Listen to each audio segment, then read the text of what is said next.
I want to say good morning, ladies and gentlemen. I see we are 5 of us. We are still expecting others. Meanwhile, we can just begin talk about this course. I want to welcome all of you to this course. Of course, you are using the big blue button. And as you listen, I believe we are doing very well. I want to ask a question so far. How are we doing? Nelly?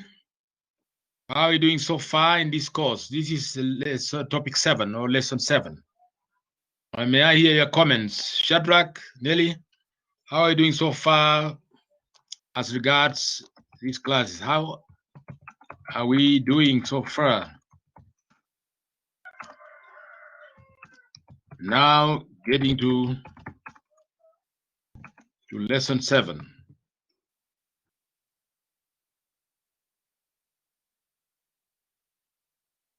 Yes, Nelly, yes, Shadrach, I get you. Felicitas, I get you. But how far are we doing? How are we doing so far now that we are getting to lesson 7? I want to hear your comments. Of course, there was interruption in 2 weeks ago. We had cuts and we had also exams for the January-April exams, which results should be coming out very soon. How are you doing so far? I want to hear from you.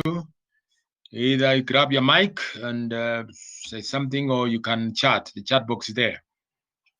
How are you doing so far, ladies and gentlemen? Asking you, Mbudia is there. I see Nelly, I see Shadrach and Felicitas. Any comments? How are you doing so far in terms of this course? Yes, Shadrach.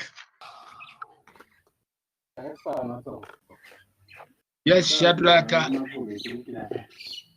Shadrach, am I hearing you? Hello? Hello? Hello? Shadrach? Kidogo? Am I hearing you, Shadrach? You know, your mic is on. You have the floor. How are we doing so far? I wanted to ask that question. The concepts today our topic today is internal environment. Last week, in session 6 or lesson 6, we're looking at external environment. We're looking at a company, a business, and we're looking at how the businesses are doing. And as we talk of strategic management, it's a process that touches the entire institution, entire company. Today, we want to zero in on internal environment. My question I posted is, how far are we doing?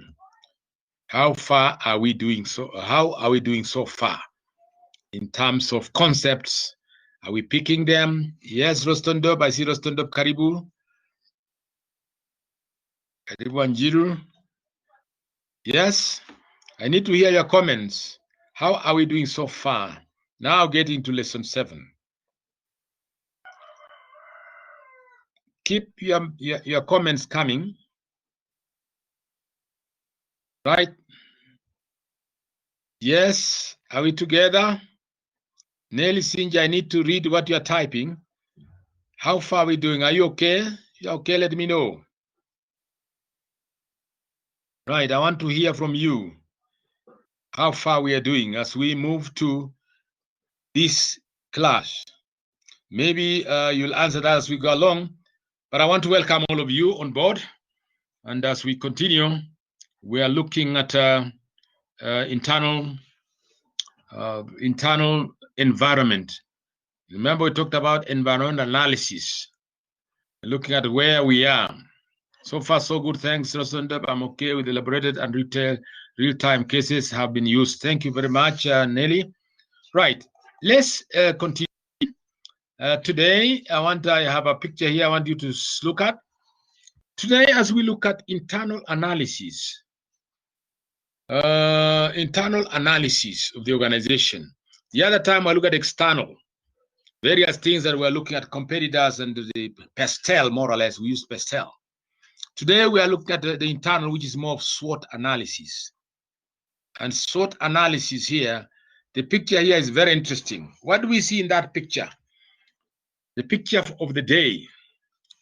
What do we see in that picture? Thank you, Maingati. Thank you, Maingati, Mayan. Yeah, good. Karibuni. What do we see in this picture? Any comments? Comments about this picture for the day? Give us your comments on the picture of the day. What are your comments on that? Let's read from some of you. What us? Not what us. What are your comments? Not us. Give us your comments. Give us your comments on the picture of the day. Yeah. What do you see in this picture? Just as a way of Chemsha Bongo Kidogo to think about what is this picture? What do we see in this picture? You can zero in on any of this. Yeah. Mboko, I can see you. Ndegwa Fidelis, Kiribuni Amos. What do we see in this picture? I'm still waiting to read from you guys. Anybody wants to say something? The picture is about, in the words as SWOT, is SWOT analysis. But specifically, what do you see in the picture? Yes, Jacqueline says, use your strength. You have to use your strength. Yes. You can see the cartoon there, gentleman there. Use your strength to overcome the weaknesses. Danger sign indicates threats, right? Threats, you can see the fellow is falling. Yeah. Right. So you see opportunities, you see a thumbs up. Thumbs up are opportunities available. But you start with strength. What are your strengths? You start there. The plus. You know, you can lift. You can see the guy lifting the weight lift. He has a strength. And you see the fellow here, danger is the guy falling and going around. You can see this. It shows that the guy is going round and round, kizunguzungu, dizzy, feeling dizzy. Weakness keeps you going dizzy and so on. Really, in a way.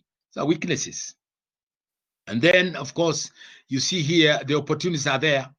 Thumbs up. Yeah, we can do it. Yeah, thumb up indicating opportunities are available.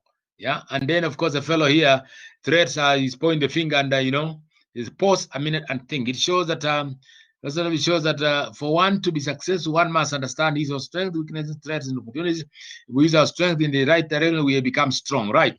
Organization should do everything possible to avoid threats, danger. Thank you, Felicitas. Good. Yeah. Interesting. It's just interesting picture. Just somebody wrote this and said, wow, you can remember better. When you see this, you can remember.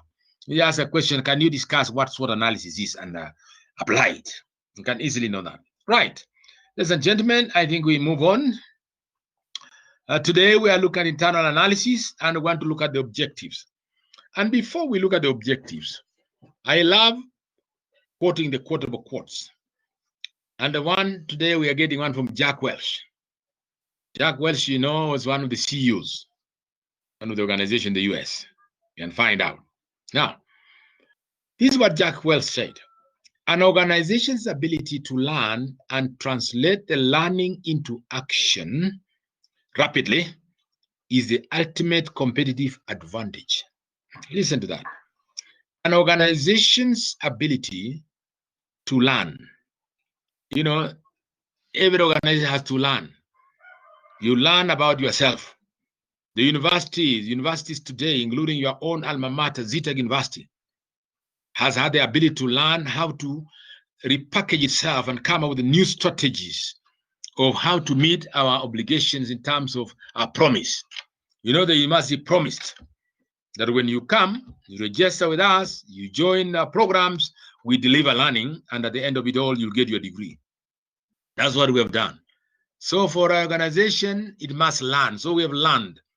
And the ability to learn and translate the learning into action. Yes, we've learned it's both possible to have face-to-face. So we have translated into action using this blended learning, where you see Malimu here and students, you are out there, and we can communicate. You can listen, you ask questions, I ask, you give me comments, and I comment on your comments. And we take into action rapidly. is the ultimate competitive advantage, right? So information institutions that have translated what we've seen quickly into action, then there is what they have a competitive advantage. So you must learn about yourself. That's what Jack Welch said. Now let's get to the objectives for the day. What is the menu today? I have a 5-course menu for you, ladies and gentlemen, today.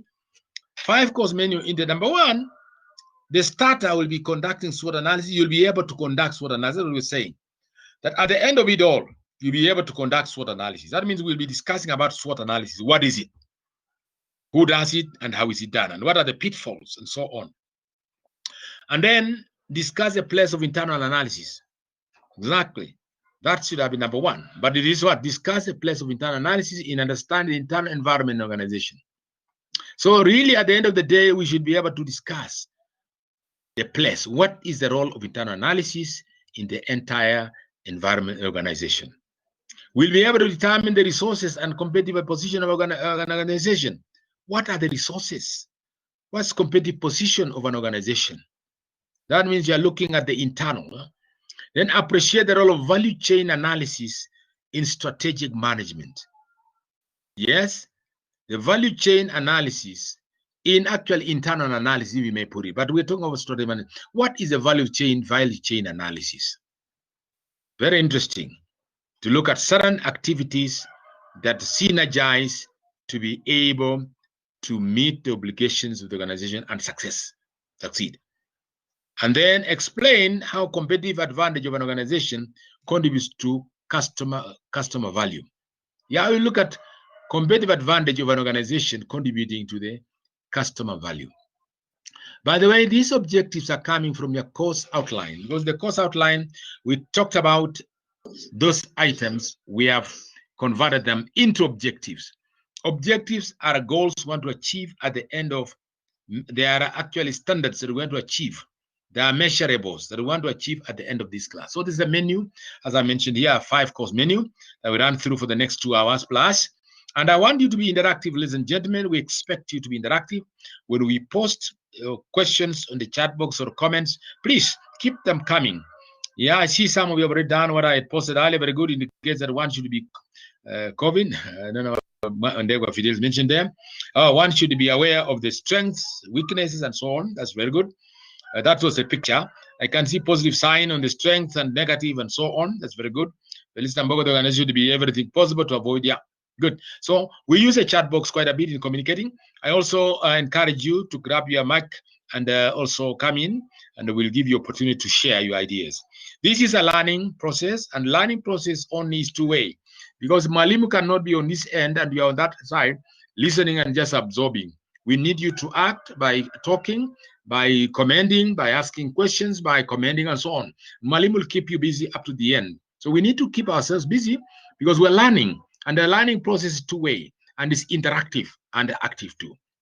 So as we go on, slide 3, this is the menu for now. SWOT analysis, internal analysis in terms of discussing what is internal analysis, in terms of resource competitive position, in terms of value chain, and in terms of competitive advantage as towards contributing to customer value. And so, fasten your seatbelts as we move. Introduction. Introduce this class here, this session. We talk about internal analysis as a topic for today. And internal analysis, we talk about internal operations, the status of internal operations of a firm, determine the strength and weakness of the firm. What does it mean? What does that mean? That means the internal, whatever goes on in the organization. If you go, for example, to a factory producing, let's say, juices, the factory producing juices, the internal operations there are quite a bit in terms of getting the raw materials, receiving them, processing them, getting bottling, checking the standards, the quality, and then at the end, repackaging the products. So the internal operations there's a lot of operations going on in the factory. The same thing with the university, which you are all familiar and you are a part of the university even today. That what we do in there, as you see yourself as that first-year student, a naive student coming in, like the ones we are receiving now, this July. We're getting your brothers and sisters, at least 800 of them joining now. But your university has a total of about 2,000 students coming in this semester from the COOPs. And so they are coming raw as they are, like yourselves when you join the university, very raw. So you came in, you registered, go to classes, attend lectures, do cards, do exams, go to attachment. Those we've done attachment for 2 years. And, you know, at the end of it all, interact, activities going on, clubs, societies, the whole process being cancelled, you know, attending various activities and functions. That's internal. Meeting the finance team, the finance office, the counselors, the registrar, the head of department, you know, the deans, yeah, all that. Going through the process, internal operations that take into consideration you are going through the process, and at the end of it all you graduate. All of you are finishing your semesters now. It's the end of this semester, 42 year 42s, and at the end of it all you'll be waiting for graduation. Great, you'll be graduating at the end of the year. Is that great? I will be congratulate you for that. But now when you look at the internal operations, what was going on from the beginning when you came in, you know, you never knew that you reach where you are. True or not true? Yeah, true. That you never knew. Some of us, even when we were going to university, like yourself, many years back then, you look at 1971, yeah? Some of us went to university, like yourselves. Wow. You never knew what was going to happen for the 4 years you are there, 3 years, 4 years. So now, when you look at internal operations for a company also, it's the same story. When you look at a hospital, patients are admitted, they are sick, you know, and they are not feeling very well. They are brought by relatives or whatever. And through the process of being diagnosed, being then on medication, being hospitalized, being treated, being nursed, all the way through until they are recovered. Then they exit the hospital, fully recovered and ready to go and work out there. You see, internal operations are quite a bit. So understanding those internal operations will tell you whether a company, the strength or the weakness of a company, a hospital, a school, a university, any business. Any internal operations can lead towards failing or growing. And that's why it's very crucial to do internal analysis. Strength allows the firm to take advantage of opportunities, yes? When you have the strength, we looked at the strength, and we'll be touching on this in a short while. The strengths will allow the company or the business to take advantage of opportunities available in the environment, while weaknesses represent potential dangers or challenges to the organization and limit the strategies available to the firm. Again, here, when you look at your university, I'm proud of your university, CITEC University, of course, any others also, but proud of my university. So you look at the strengths CITEC University has. Very strong ICT. That's why we are able, you know, and digital school. That's where we are able to do this online blended learning. You know, our strength is there. Faculty, well-trained faculty, you know, in all the disciplines you are going through. The people teaching you are qualified, experienced, and they do research. They are practical in the nature of their work. Those are strengths. And then very strong administration to ensure that things are running, to make sure that they provide the resources needed, and so on, and motivate the faculty, the staff. So you look at those strengths. Those ones help an institution take advantage of opportunities. Like now, while at the university, I'm sure your colleagues from other institutions are worried. When are they going to open? Will this COVID go down or not? When are we going back to school? They are there, worried. But institutions like your own here took advantage. They said, look, we have our strength of digital school. So with the digital school, we can offer learning wherever people are, and we can offer tuition wherever you are. Mwalimu here is in Eldoret, is teaching you guys. Some of you are in Kericho, Nyanza, in Mombasa, in Nairobi, in Nyeri. You are listening. We're all tuned together because of the strength of our digital school. So strength are those who can take advantage of what's happening. Of course, weaknesses, if you don't have a strong digital school, then you have a problem. Or you don't have strong management or strong faculty or strong workers in terms of you don't have expertise, then those are weaknesses that work against you. So when you look at internal operations, internal analysis, strengths are there, weaknesses are there. And we can have very many examples. I want to pause there for a minute and ask this question. What are some of the strengths of an organization you have in mind? Take, for example, a hotel. Take a hotel of your choice. Hotel of your choice. What are some of the strengths that you may have? Hotel, take a hotel of your choice. Of your choice. Or hospital of your choice. Let me say hotel stroke hospital of your choice. And identify, at least identify 2 strengths and 2 weaknesses. That's a question I'll be running through as we go along. Take a hotel or hospital of your choice.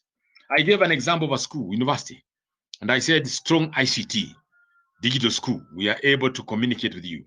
And then, of course, the infrastructure in the university that allows us to Zoom, to use Zoom, and they use also the big blue button and these kind of gadgets and the software. Yeah, some of the strength, what could they be?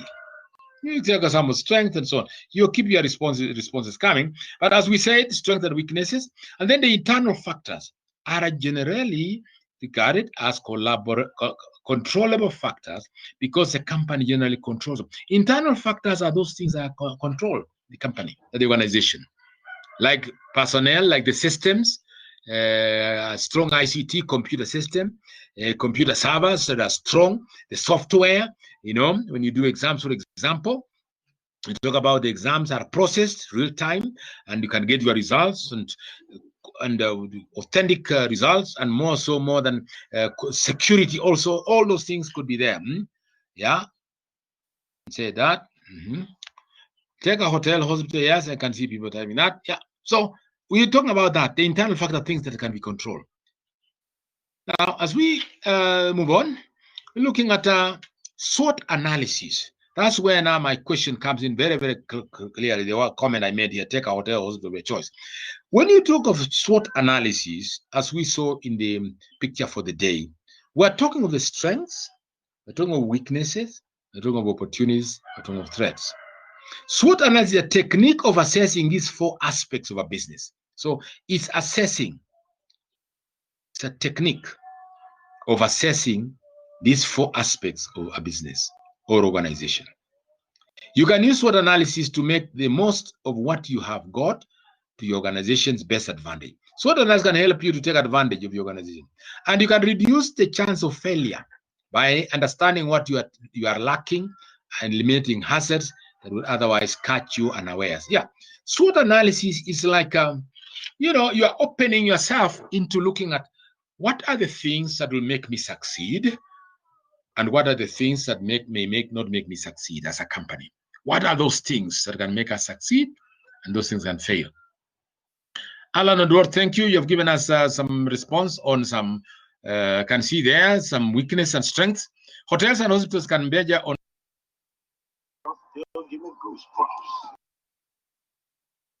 strengths.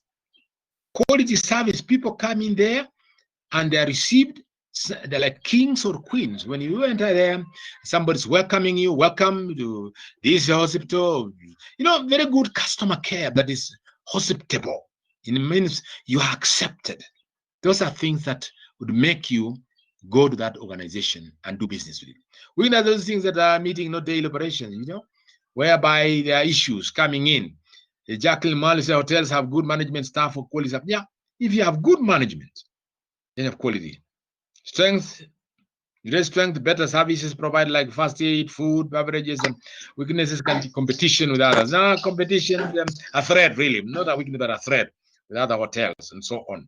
Weaknesses are things that are internal, but you cannot be able to do much, but they are internal. We'll see them. Right, so SWOT analysis, we said here, helps you take advantage and also show you where the dangers are. As we saw in that picture, that day's picture, that the threats were dangers. Strength there were things you have. Weakness are things that will keep you going round and round, not getting anywhere out of it. And then opportunities are things you can take advantage of in terms of what is out there. Like hotels right now, as hotels are opening, following the protocols of the ministry concerning hospitality in terms of this COVID-19, those hotels will move fast. Others are still wondering, oh yeah, it's expensive to be testing workers every now and then. It's expensive to do it. But some have already taken their early birds. They are moved ahead. They have invested in that. That means they have invested in ensuring that they comply with the regulations. Those ones they will take advantage of the market. There are people tired now staying in the house. They want to go out there and eat. Tourists, for example, tourism industry is soon opening. And there you heard yesterday the minister, Najib Balala, talking about protocols, and also the airlines talking about how the best way they will be doing. Everybody's preparing for post-COVID or during COVID. So those companies that take advantage of the opportunities available and move ahead can make a difference. Those ones that are not can have problems in that they cannot take advantage. So when you talk about SWOT analysis, it gives you to understand yourself better, the company better, and what you have. Strategy that distinguishes you from competitors. SWOT analysis gives you also an opportunity to look at what strategy will help you to distinguish you from your competitors. Somebody has mentioned about Kempinski here. The strengths are Kempinski. Somebody says strengths are a brand name and products and stuff. Yeah. If you have been to Kempinski, I want to tell you, you are out of this world, this country. It's very different. The way, the setup, you get in and you feel like you're outside this country. Some malls also are the same thing. When you go to some of the malls like Thika Road Mall, TRM, some of those malls, or Two Rivers, those in Nairobi. When you get in there, or if you get to a place like some of the malls that have come in now, when you walk in there, they're different in that they are competing very well. They have strength of how they know the space, the distancing. When you go to some malls, that space is there, not congested. You can go to supermarket, you can go to buy things. It's strength that you have as an organization that gives your customers value for their money and gives them that comfort that they are achieving, they are actually getting value for their money. Strategy. So the organization has to look internally. Malls compete with the information. Supermarkets compete. From one supermarket to another, for example, people prefer one compared to the other. Maybe pricing may not be much different, but there are certain things customers look for. So when you look at internally, look at what do customers want, then we can make a difference. Okay. As you reflect on this, what are strengths? This brings us the question I had posted. Strengths are the things that your organization does particularly well, or in a way that distinguishes you from your competitors. Wow. Strengths are the things that your organization does particularly well, or in a way that distinguishes you from your competitors. The advantages your organization has over other organizations. That's what we're saying. What is it that you do well? I want you to reflect a little bit on this. What is it that company, as I mentioned here, a hotel of your choice or a hospital, what is it that hospital or hotel doing better than the rest? Rustendorp, yeah, get your answer there. Good machines, helps in the kind of operations. Can be Tieno, you mentioned about brand name, scheme. Jacqueline's strength of Coca-Cola is reputation it has built over time. May help the mission of the sick. May help Mary help mission of the sick. Hospital has excellent customer care. Yeah, customer care is very good. It means they have very good personal relations with the customers. All this, you can see those are strengths. Things that make an organization stand out are strengths. That makes your organization be much better than another one. As we think about strengths here, I want you to reflect a little bit. Pause for a minute. Do you have strengths yourself? You can also talk of individual strengths. Do you have strengths yourselves? Yourself. Ask yourself. Look at yourself in the eye. Yeah? Do you have strengths? What are some of those strengths? It means things that you do particularly well compared to other people. And of course, those are the things that will make you better when you go to interviews. When they're asking you you go for a job, you have applied, they will ask you, now tell us, you have a degree? Yes. All these other applicants have degrees from different universities. Now, what do you think makes you a suited person for this job? That's the question they will ask you. And what they're asking you really are strengths. What are your strengths? Some people start by saying, oh, I'm self-starter, I got A's, I was the best student, I was a volleyballer. You can all say that, but what did you bring to the company? That's what they're asking you. What are your strengths? You're bringing change, capacity to understand and interpret and bring change? Maybe, I don't know. But those are things that they will ask you. So when you are preparing yourselves, as you prepare your CV, I'm sure very soon some of you are going to be sending out your CVs if you have not done that already. Some have already done that, by the way. They are already waiting for interviews, by the way. You don't have to wait until you graduate. When you are a fourth year like you are, now you are looking at what opportunities are available and what can I fit in. And looking at the various job opportunities that are there. When they advertise, for example, spending time looking at adverts, what are they looking for? As a fourth year, a senior student, fourth year, last semester, you should be thinking about what do employers want. Do I have them? You still have opportunity in university, by the way, to repackage yourself.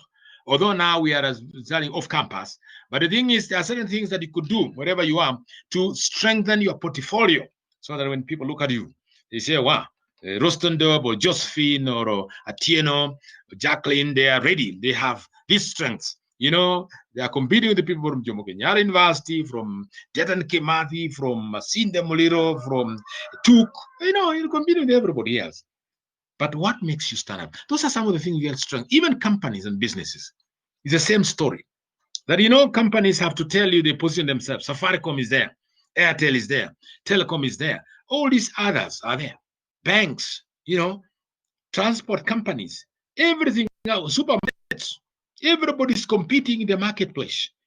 Even apartments, those fellows who have set up buildings or rental, what is better from the other? What are strengths they have? So these are things that organizations can be able to talk about, that, you do business with us, and this is what we offer. This is the package we give you. And those are the strengths. Strengths are an integral part of an organization. So think about what makes it tick. What makes you tick? What do you do better than anyone else? What value drives your business? What unique or lowest cost resources can you draw upon than others can't? That others can't. What is it? It is cost effectiveness, price-wise, and transfers price-wise. Is it the services you offer? Is it your product, the packaging of the product? Is it the texture? Look at the bakeries, for example. Let me pause for a minute and think of the bakeries. When you go to a supermarket, my friend, you are actually confounded with a wide range of bread. You get one from what do you call it now? Many brands. I don't want to name them, but when you go there, you get them. Even the household brands are there, but there are different brands of bread. So which one is better than the other? That's the question you ask yourself. So what are the strengths? In fact, the one that is better reflects the company's strength in terms of it's able to deliver customer value. And then, of course, they turn your perspective around and yourself, what your competitors might see as your strengths. What we're saying here is your strengths are integral part of your organization. Then turn your perspective around and ask yourself what competitors might see as your strengths. You should also be looking at what are competitors looking. If you are doing very well, competitors are likely to overtake you by using your strengths and improving on them. You'd also be doing the same. What are the strengths of other competitors that you can turn around and make them better? Those are questions that continue. That's why you talk about continuous research, continuous market survey, and the people will give you information, the customers, as you find out, and espionage also. You send the people to go to your competitors to see how business is running, and they come and report and you improve on that. Look at that. If I may pause there for a minute, I don't know if I mentioned this class, that in the 70s there, China was like a backward continent. China, dark continent, backward, Western Africa, because it was not open. Nobody knew about China. As early as early 70s, mid 70s. So what did the Chinese do? The Chinese went overseas. They sent their engineers, their professionals to the Western world. They send them to the universities. They send them to the factories overseas, Europe, America, Canada. I remember because I was a student in Canada at one time when I was there, an undergrad. And here we had these Chinese old men. They were very old people. They were really mature people. They were there at the University of New Brunswick, where I was as an undergrad student. And these Chinese had been sent to the engineering departments. Some of them are engineering, some are in business. They were mature people. They were not coming to study as such, but they were coming to learn what the Canadian universities were doing in terms of training the engineers, training their business executives, and what they were doing. So they had sent on kind of espionage, you may say. They sent them as visitors to visit and see. Some went to Germany, some went to America, the US, some went to Europe. They will send them to the industrial countries. That is, I'm talking about mid-70s, late 70s, mid-late 70s, and very early 80s. And what happened? These professionals, when they went, they studied, they were doing notes. These guys were not sleeping, I tell you. Because the daytime they were learning and the evening they were busy writing and sending back information reports back home. Now we are talking of, just before this COVID, we're talking of what has happened in the last 20 years in China. 20 to 30 years, what has happened? China has changed its way of doing things. Businesses in China. If you have time, I would encourage you to watch CCTV, the Chinese I think TN or something. Watch the Chinese channel, TV, and see how China has transformed itself completely. You don't see the China that was dingy, buildings that were old and so on, the Chinese of 60s and very early 70s. China today has become a modern country, modern in the first world, from nowhere to the modern country. Companies are manufacturing in China. Of course, the Western companies, American companies, European companies are manufacturing in China. They have the technology. They use Germany, European, American technology to manufacture goods. Even your handset you are using now, the phone or a laptop, is made in China. You may not know. It may be written Toshiba or whatever, but it's made in China. What did China do? They actually study the strengths of those companies out there, the engineers there. They went to the universities, see how teaching is done. They went to the factories and looked at what was happening. And when they went back home, they transformed their country. Companies do the same thing, by the way. They find out, even the universities, they learn from other. What is Harvard doing? What is MIT doing? What is the University Yale? What is it doing? What is about London School of Economics? What are they doing? Or any other university in this country, what are they doing that's different? And they pick this and move. So they look at the competitors, look at their strengths and turn them around. So we're talking about turning your perspective. Look at the strengths of your competitor and turn them around. Any aspect of your organization and strength that you have clear advantage on. As we go along, we're looking at weaknesses then. We've looked at strengths. We can never exhaust, but strengths are those things that you do better than your competitors. Weaknesses, on the other hand, are features inherent, watch the words, inherent features of your organization. So focus on your people, your resources, your systems, and your procedures. These are things. If you focus on this, you'll find the weaknesses. Those things that will tend to bring your organization down. Think about what you could improve and the sorts of practices you should avoid. Yes, what needs improvement? If it is the resources, can you improve them? If it's the people, train them, capacity build. That's why there's continuous learning and continuous training in organizations. In-house training outside the company. This is continuous learning so that the people, and change of attitude, motivation. HR comes in very well here. You're dealing with human resource. How do you make the human resource tick? How do you make them motivated to do what they're doing and do it better? What resources do you need? Then systems, improving the systems, and also procedures. What is happening? Maybe the systems. You look at our systems here, like the ICT, the digital school. It's well vast. You can see we can communicate with you directly, and the issues we can pick them up. We are recording even these sessions so that we can move. The systems are good, and the software and the procedures of doing things, registration, examinations, communication, all these. These are things that make or break an organization or a university. Some universities that are still, they don't know where to begin from. They don't know where. They are just hoping that things will be better. But things can never be better if they are not going to be worse. They will use the systems that we have today and we improve on them because we realize that this pandemic is a continuing problem. Now, so weakness are those things that will make your organization not do better. Think about what you could do, improve, and sorts of practice that you should avoid. Once again, imagine how people in your market see you. Yeah. Again, you can't avoid putting yourself in the marketplace and looking at yourself. What do people see in you? Is a company that's doing very well. It meets its obligations. It satisfies its customers on a continuing basis. What is it? Do they notice weaknesses? Any weaknesses? Any areas that need improvement? There is I want to encourage you. There is a model called Johari Window. Johari Window, which I would want to encourage you to just Google Johari Window. Your time, not now, but your private time. Johari, Johari, Johari Window. Take over Johari Window.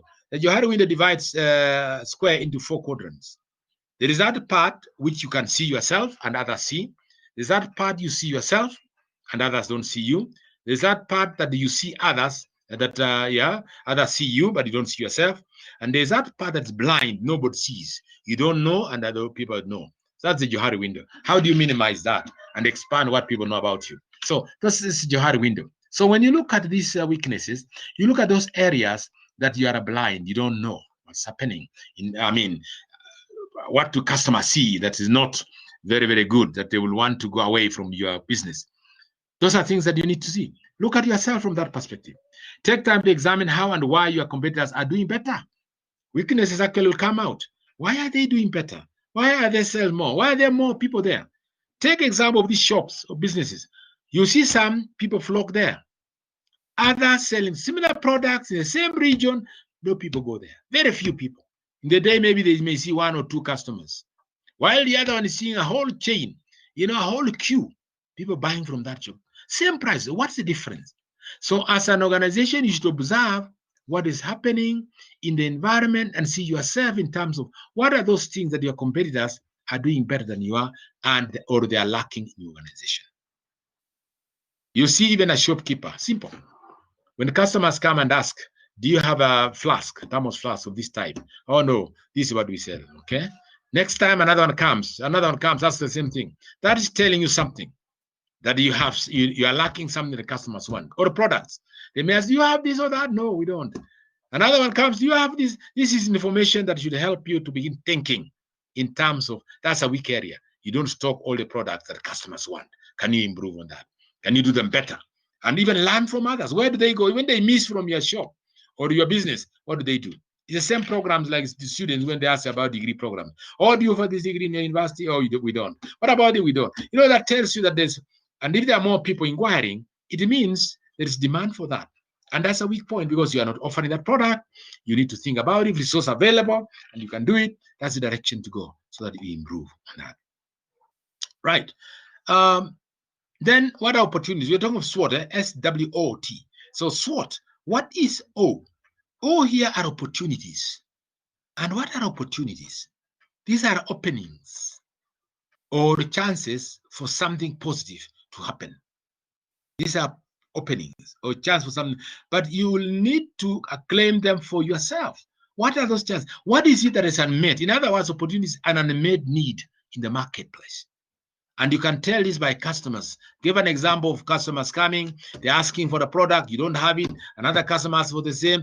By the end of the day, you have 10 or 15 people who have inquired about that. That's already an opportunity. That's an opportunity to think about how can you offer it if you have the resources and if you can turn around the organization to offer that. They usually arise from situations outside the organization. Yes, opportunities are normally outside the organization because they are out there. What is out there that's unexploited? Another definition could be opportunity, unexploited opening in the marketplace. The demand is there, people need it, but it's unexploited. You should also watch out for changes in government policy related to field and so on, changes in social patterns, population profile. All this lead to opportunities. If there are changes in the policy, government policy, like now government policy about transport, you can see with this COVID-19, transport has become interesting. People now have to sit 1 meter apart, 1.5 meters apart. You can see that. So what does that mean? We are sitting 1 meter apart. It means then that they have to configure the seating of the buses, of the vehicles to that format. Today, what's happening is that the vehicles are still having one seat empty. They say don't sit here. And so. But in the near future, if this continues, I assure you, Some of the matatus already will be configured such that it only carries 7 passengers. So that these many seats where there some are going empty will not be there. You'll have your seat individually and so on and so forth. That's going to happen, by the way, very, very soon. Because this COVID-19, if it continues, you find that the matatu transport, the public transport is going to configure itself. The same thing with the airlines. Yesterday, I was listening to some feature about the airlines opening, and somebody says a plane that carries 150 passengers now will only have to carry 70 passengers. What happened to the other seats? Are they going to just leave them blank, empty, or what are they going to do? And one of the things was planes. If this thing is going to continue, they will configure. Easy to configure them. Of course, they will spend some money to configure so that people see, so it's compliant. And those planes, those vehicles that are compliant can use that as a strength. We are compliant. You know, we are carrying only 7 passengers. Our seats are far apart. You don't have the empty seats near you. You know, that kind of thing. It's going to change the whole pattern of doing things. So when you look at opportunities, those are opportunities. I want to pause there for a minute and ask you, yeah? I want to ask you a question here is think of opportunities in higher education. What opportunities are there, or in secondary education? Secondary education with COVID-19 pandemic continuing.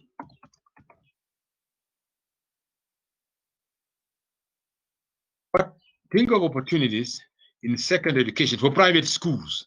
Look at private schools, even public schools, yeah, private schools.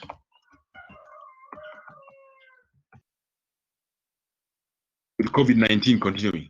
Think of opportunities. What opportunities are there? Think of opportunities in secondary education, private schools with COVID-19 continuing. See what's happening, schools are not open. And the government has continued to talk about the opening might be in January. The minister yesterday, you know, the report they sent the president after hearing all that comments from stakeholders. What was coming out here was that the opening might be in January because of the difficulty of social distancing for children and so on. That's for secondary schools and primary schools. Now, for private schools, think about it. What opportunities are there then? Of course, this is a calamity because it's forcing people to think differently. But what opportunities are there, you think, for a school, private school, for that matter, not secondary, but private school, given the situation as it stands today? Because with the private institutions, they have to pay rent, the renting place. They have to meet the costs in terms of salaries.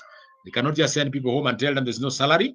They have to meet obligations, at whatever level. They have to meet some of the obligations. Say what exactly would be happening. And we get some. Think of opportunities that in a second education, private education. Yeah.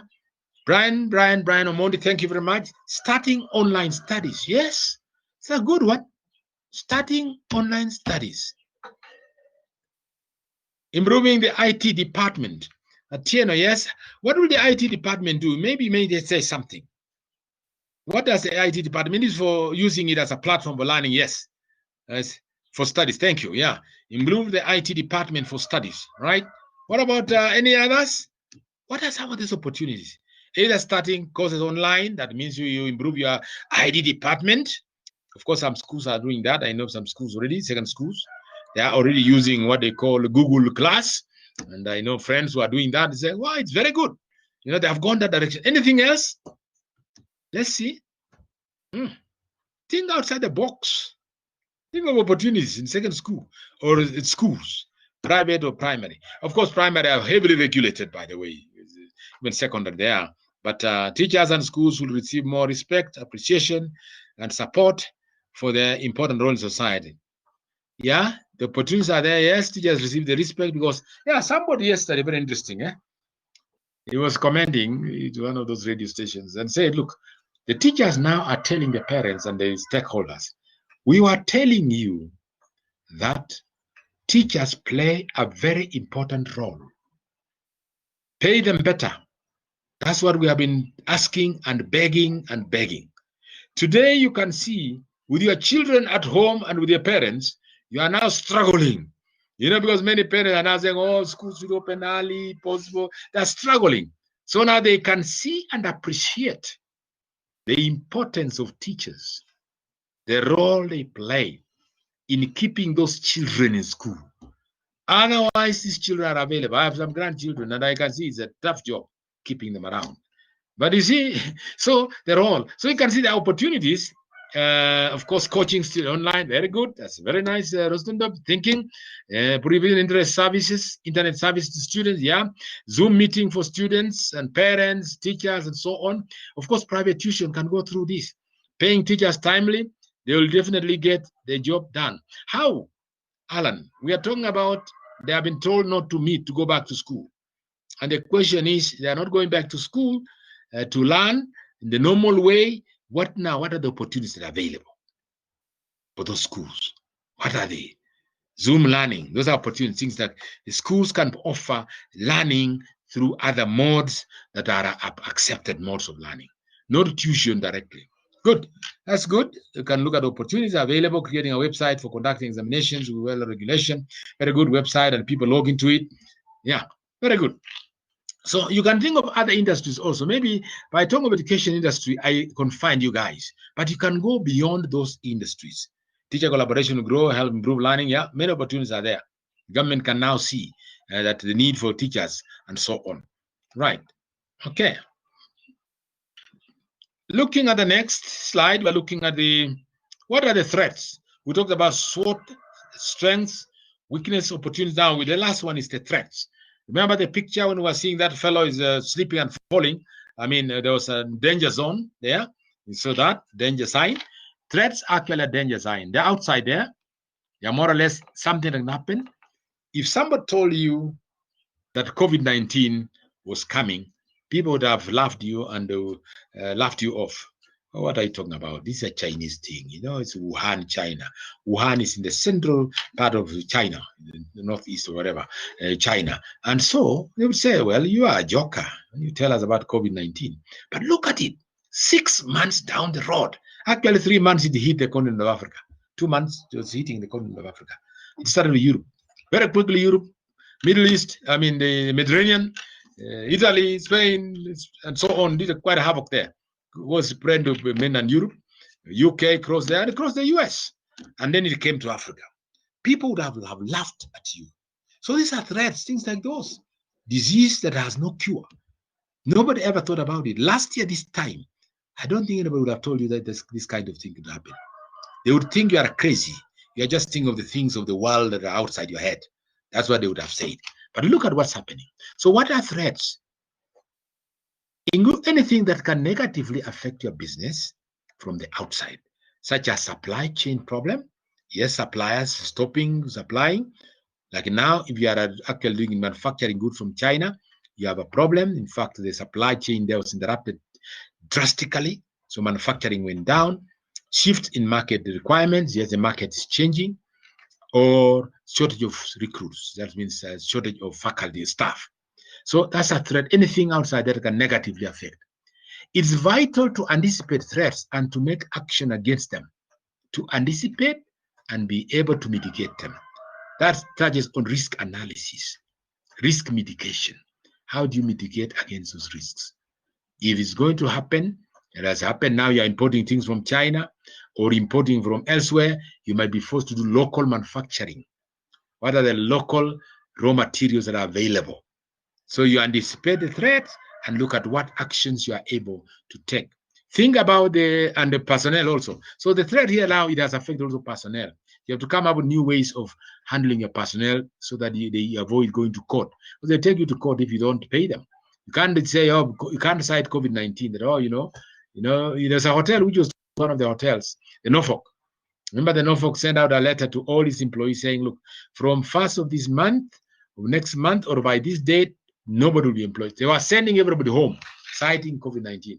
But you see, unions and the government had a lot of stake in this. They had to negotiate with them how to continue opening in a manner that can continue continuity and so on. So we talk about that. There are threats. Think about the obstacles you face getting your products to the market to selling.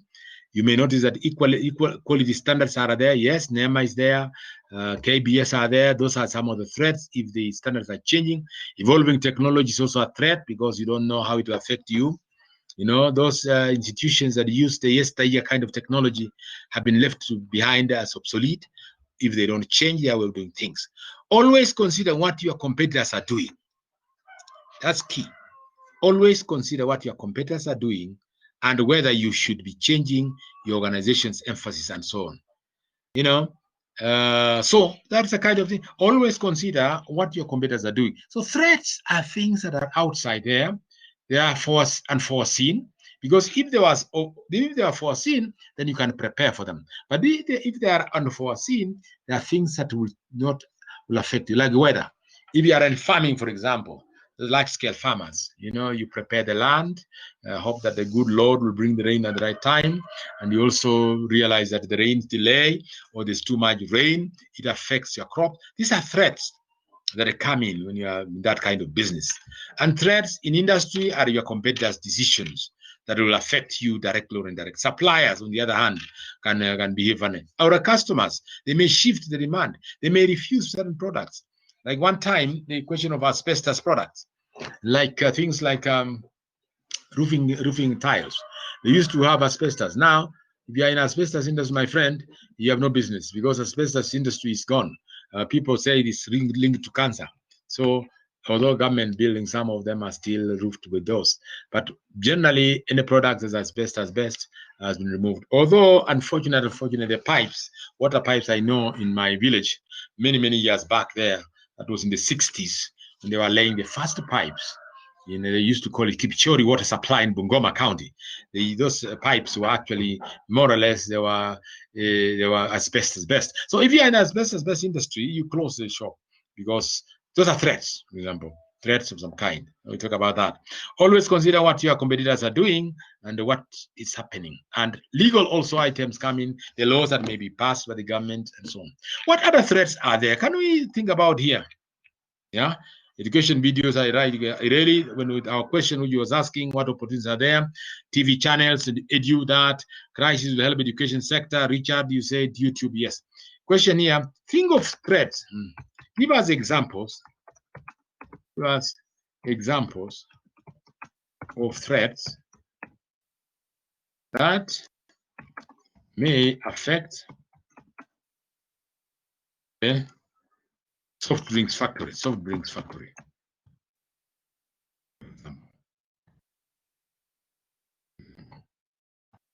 Give us examples of threats that may affect a soft drinks factory of industry. Do you keep your answers coming? What are some of the threats? And if you can grab the mic, please, the mic is still there. You can grab the mic and call Mwalimu and say, Mwalimu, this is what I saw. This is what I think. Yeah, you're free, guys, to do that. I'm waiting for you to say something. The 8 of you, yes. Either Eunice Maingi, Kimani Mungai. We have Muguro, Nelly. Mui and Dunda has muted. You don't know where they are. Degwa Fidelis. Justin Dobby are muted. Sadrak. Siombua. Tuvei and Wanza. Once I see Wanza there. Tuvei. Can I hear? Then see the threat of substitute products, like which ones? Give an example. Brian, price fluctuation in the market. Yes. Price fluctuations. Yeah, those are threats. What else? Price fluctuations, threat of substitute products, stiff competition from fellow factories. Yeah, right? If it's Coca-Cola, of course, the name is big, but there are other threats that are coming here. Stiff competition from fellow factories. Yeah. Any others? Keep your answers coming. Tuvei, where are you? Tuvei, Faith. Wanza, Alice. I've not seen your answers here. Shombua. Yes, competitors coming into the business by new businesses. Yes. Felista, security issues like fire. Yeah, that's a threat, right? Yeah. Now, what are some of the mitigating factors? The threats identified. Any mitigating factors? What? Mitigating factors or strategies can you propose for those threats.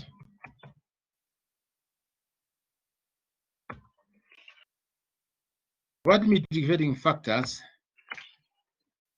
what mitigating strategies can you propose for those threats named, identified? Right. I had asked up there, the question we raised here was, we had said, give examples of threats that may affect a soft drinks factory, for example. And then threat of substitutes, right? Price fluctuations, right? Stiff competition, right? Coming in business by new entrants, yes. Competitors, security, price fluctuations, competitors, government policy, yeah, unfavorable government policy, the same. A lot of legal requirements, mitigating, yes. Atieno, all that. My question is, what mitigating strategies can you propose? Counterfeit products, yes. Atieno, Agonga. Mitigating factors, you talk of these are counterfeit products, which are really, it's a threat, but how do you mitigate them? Counterfeit issues, producing quality products, yes. I see that. Different tests and preference from customers. What about that? Different tests and so on. This is a mitigating factor. Oh, this is a threat, okay. Fair pricing, production of quality products, installation of safety measures, fire extinguishers, and so on. I can see you answering that. Plan well. Like that. Plan well to do a lot of research and development for your competitors. Very frequent marketing, exhibition, yeah. Ninja diversification, yes. You have answers, you have some responses. Very good. This is thinking. Now, there are some of you who are not giving us answers. We want to be together. Nicoline, reducing the cost of production, yeah. You know, that has a side effect also. When you reduce, it means you have also do something with the pricing, and so on and so forth. Because quality, again, reducing costs, your quality is compromised, but it's the balancing act. Avoid getting overwhelmed by stiff competition, improve your product, exactly. Shadrach, yeah. Don't be mesmerized, right? Technology, threats, direct competitors, patent the products, frequent advertising to attract customers. Yeah, that's what we do actually at ZTech. We tell you we are there, and we are a good institution. Do business with us. Bring your son or daughter or come and study with us. What do we say? Right. Insurance of the business, Inspire. Right. All those are responses I can get. Good customer relations to get led to with customers, frequent advertising. Yeah. Those are some of the mitigating factors. You know, when you think about threats, when you're doing your internal analysis, don't just say, oh, throw up your hand and say, oh, you know, the problem is we're worried, you cannot go further. But you see, with preparing for this, that's why it's important to plan. Very important to plan and anticipate these threats. When you anticipate them, that's when you prepare yourself for them and to mitigate them. Yes, good customer relations, frequent advertising. Thank you very much. Let's move the next, unless somebody has something to say. Josephine Maina, do you want to say something, Josephine? Yes, Josephine, the mic is with you. Josephine, yes? Josephine, I think you need to switch off that. To do what? Josephine, what you need to do is probably to mute. We know that is a young kid for tomorrow. It's a student of the university tomorrow. Thank you. Now, I want to pause for a minute and we do an example about SWOT analysis example. This scenario we see here, Alice is a CEO of a startup company, consultant company called ASE Limited. ASE Limited and wants a clear picture of its current situation to decide on a future strategy for growth. She gathers her team and draws up the SWOT analysis. Josephine Maina, if you can mute your phone, we'll appreciate it. Josephine Maina, please, can I mute her? Okay, thank you. Josephine Maina, we would hear that maybe sometimes back in future. You will come to ZTech University. That's good. Now, this is the CEO of this company here. The company is ASC. They have done a SWOT analysis. They drew a SWOT analysis. The matrix in the following slide illustrate the findings. Now, think about this question. She's the CEO of a startup consultancy company called ASE Limited. and she wants a clear picture of its current situation. SWOT analysis does what we call the situation analysis, current position, to decide on future strategy for growth. That's the purpose. The purpose of this, all this is to grow, expand your sales, increase your revenue, meet the customer needs. These are what is happening. So she wants to do that. She gathers a team that put together this matrix. I want us to see it as an example. Okay. The matrix is next page. Next slide. Wow. I think this is, I don't know if you can read this. Are you able to read this, ladies and gentlemen? Are you able to read this? That the strengths, the weaknesses, the opportunities, the threats. Are we able? Are we able to read? Can you read these slides? Can we read the information on these slides clearly?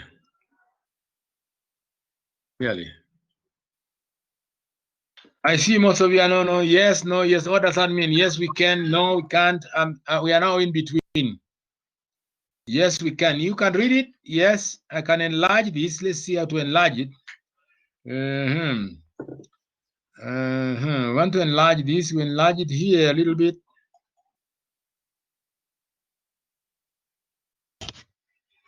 Yeah, just trying to enlarge it.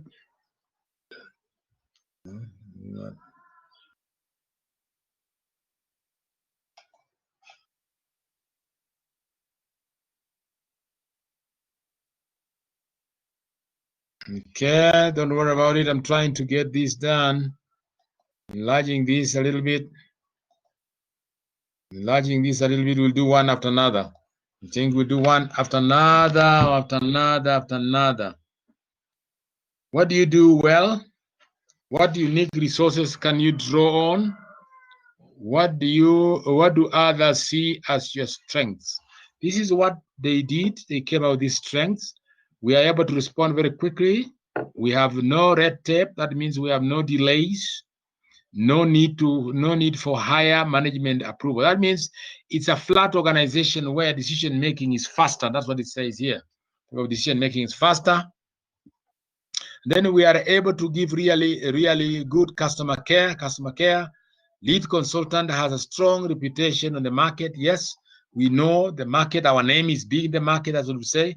We can change direction quickly. That means we are flexible. Strength of flexibility, because the organization is not very bureaucratic, it's not very big, to make sure that we are able to flexibly turn around.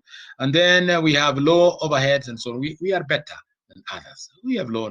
What about weaknesses? On the other hand, weaknesses are here.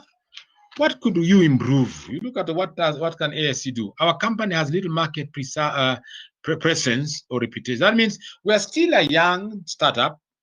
Startup basically is a new company that may not have lasted many years, but very, very few years. It's new in the market. That's a weakness, of course. We have small staff with shallow skills. Yes, small staff in that we have fewer consultants or associates, and they may not have a lot of skills. So that's a weakness. Yeah, it's internal. Then we are vulnerable, vital staff being sick or leave. We are vulnerable to vital staff. Now, if you have few staff, of course, you have those down times when staff, some of them are not coming in because they're not feeling well. You have that as a threat, because fewer staff means there are times when you are inconvenience customers. Our cash flow will be unreliable in the early phase. Yes, cash flow at the beginning, you may not use it for the bank very easily, unless the banks look at the potential. Banks look at the past history to lend you money, but some look at the future. Are you well? Are you well placed? We can bet on you. That's what some institution banks do. So these are some of the weaknesses. What could be a possible weakness? If we may ask that question. What could be a possible weakness? Other possible weakness for a young company like this one. We talked about market presence, new staffish, few staff, the skills also, shallow skills, and then reliable cash flow. What other threats can you see here for this company? It's a consultancy firm. Consultancy firm means it's an advisory company. People go to them to seek information and seek for training, for example, internal whatever. What other weakness can we see for this company? Identify. What can we read information?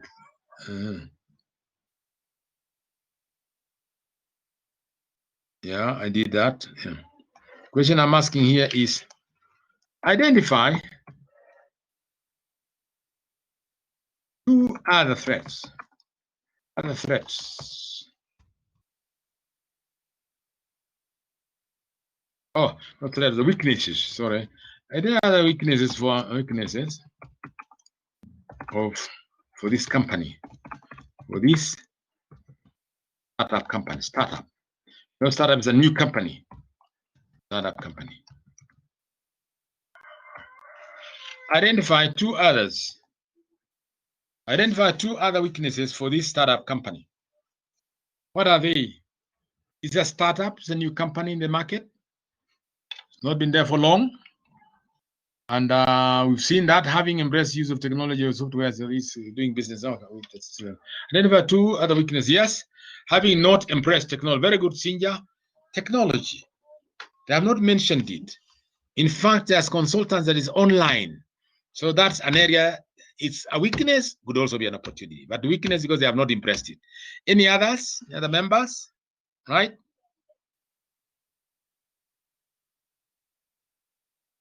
Oh, sorry.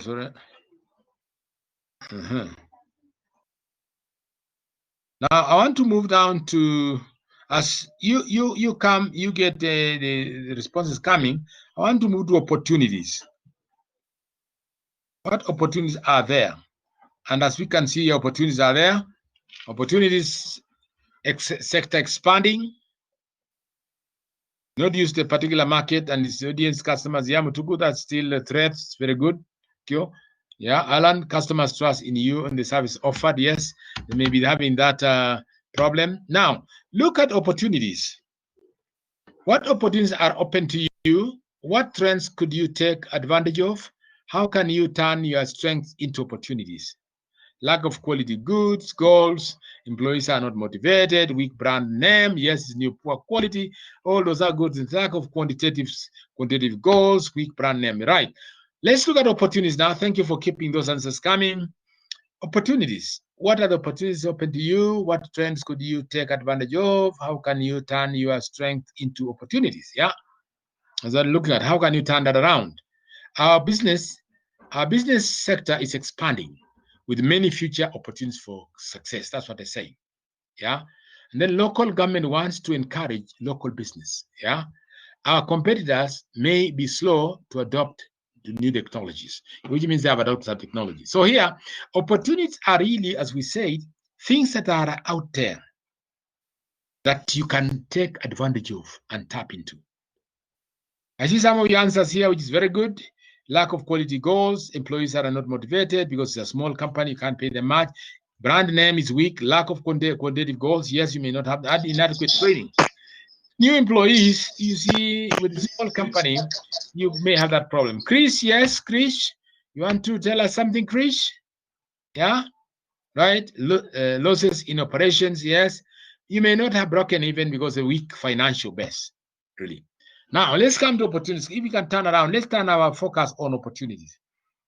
The opportunities company has, as indicated here, our business sector is expanding with many future opportunities. So expansion is there because there's opportunity to expand.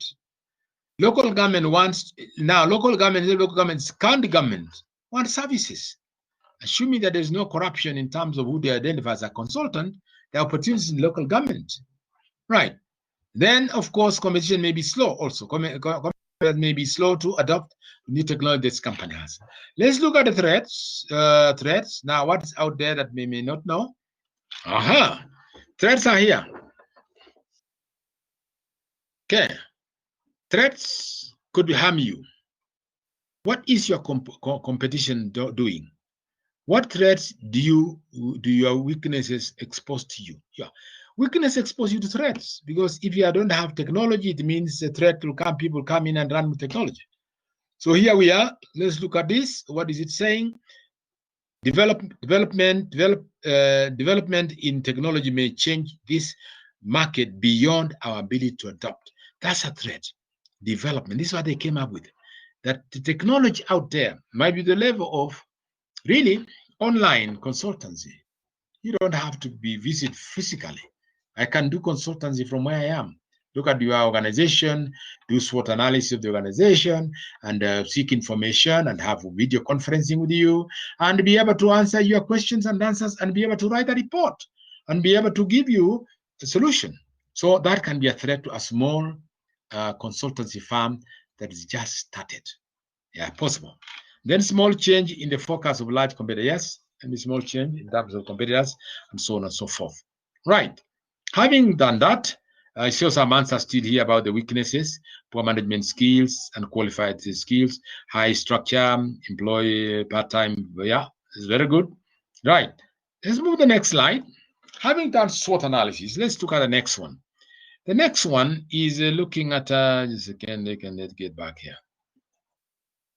Yeah. We're now looking at internal analysis.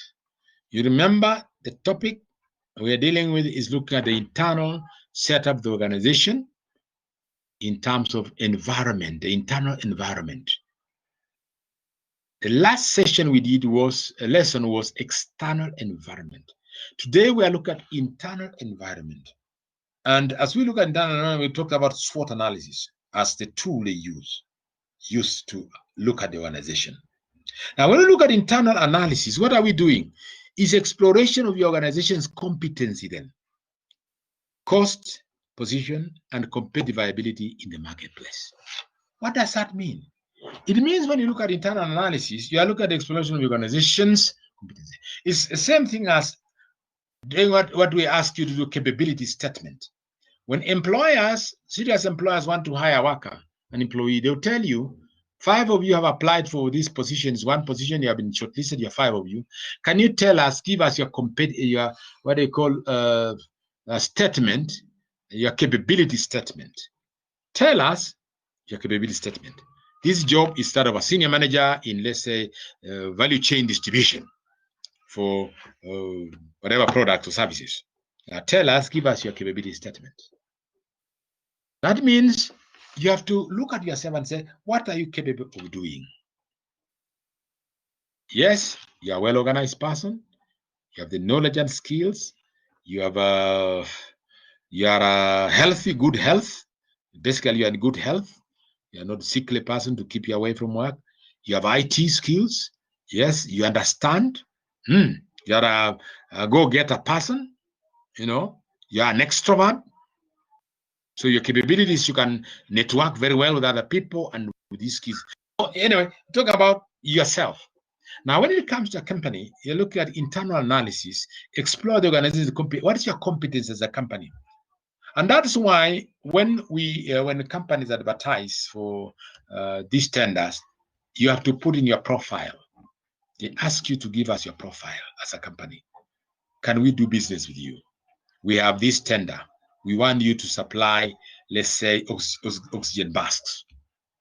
We have done that Florida tender, and 10 of you have applied, and you are among the shortlisted ones. Give us your profile as a company. And yes, a profile, which talks about your strengths and weaknesses and your competencies. So you do the analysis of competence of a company, cost, position, and competitive viability in terms of marketplace. What makes you better? In other words, you look at yourself to see what makes you better and suited for the organization. When companies advertise, they talk about their strengths, their capability. When universities advertise, for example, when you look at our adverts, each university tries to outcompete the other one by telling them how better customers, how better they are in what they are doing. Oh, we are the oldest university in this country. You know, we have old professors and people like those. We have, yeah, blah, blah, blah. And others say we are a new technology-based university, and we have a new faculty that are innovative and creative. You know, you're telling them about your strengths, telling you, whoever customer, be willing to do business with you. And especially if you advertise to students. technology, new university dealing with the cutting-edge technology, you know, and so on. People say, yeah, that's what I want. I just say, no, I want the old one, that old university that has had the history and things like those. Well, if that's your strength, fine. But you see, when we talk of internal analysis, you look at what is it that makes you better than others. Internal analysis focuses on evaluating all aspects of the organization itself. Yeah, all aspects, beginning from all divisions, the personnel, the financial, the asset base, the past history, the performance. You look at all those things when you do internal analysis. It means what you want people to look at you as you are. Although internal analysis can sometimes take into account the actions of external organizations, the marketplace shift is largely related to the inherent traits of the organization at hand. Yeah. We look at you as you are. You have the strength. You have been in this industry. You know the industry in and out. You have done business of this nature before. Yeah. You have the capacity in terms of finance. Yes, when you talk about bid bonds for you to win our tenders, you did it very well. You are sound. Although internal analysis can sometimes take into account the actions of external organizations or marketplace, it's largely needed to be inherent traits. Internal analysis is crucial for a few reasons, for some reasons, for a few following reasons. Why is it crucial? Number one, your organization might be spending too much in some areas due to internal inefficiencies. Wow, that's an interesting one. Internal inefficiencies can cause you spend too much in an area, which you could have spent less or none. Your organization could be leaving money on the table. Wow. You could be leaving opportunities. Opportunities knock and go.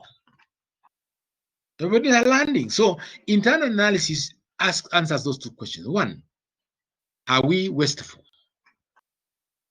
Or are we spending where we should not? Are we spending on non-core business? Those are core business.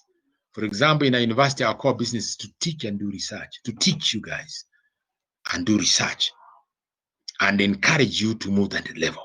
That's our core business. Not transport, not catering, you know. Yeah, you find the universities, the old universities, I remember some of the universities, they used to spend a lot of money, catering, and students used to riot. We want the meatballs, we want the chicken, you know, not related to learning. And this affected even this university, the quality of learning. But the core business, once you identify your core business, our core business is to teach and research. You spend resources there and you improve on that to ensure that people see. If you're in a hotel business, hotel, you're not in the transport, whatever. Hotel is, we want to provide the best hospitality, cuisine, food, accommodation, hospitality to ensure that, you know, customers have a lifetime experience. They want to come back. Nothing else. Other things are just sideshows that can be subcontracted with other people. So, you know, you look at that. What's your core business? And then, are we leaving out opportunities? With the capacity we have, I gave an example of second schools a few minutes ago, that what opportunities are there for second schools? What are there? What opportunities are there? That now schools have closed, and private schools, I mean. Public schools, of course, they are subject to the Ministry of Education. You can't do much. You're actually more or less there to just listen and do what they tell you. But for private institutions, what can you do with your capacity? You have classes, you have computers, you have capacity. But because of this COVID-19 distancing and things like those, you school students are away. What can you do? So you look at opportunities there. Are there opportunities you can use? Even hiring compound for functions and so on. If you have the gym, for example, you have this, you have a field. What is this doing? There are people now like confined, being at home, they are not meeting. Can you use your field? Can you use your swimming pool? Although swimming pool now has a other regulation requirement because people touch water which others have touched and involved in water which may be having problems. But you see, what else can you do? Capacity of the teachers there. Can they write books? Can they write materials?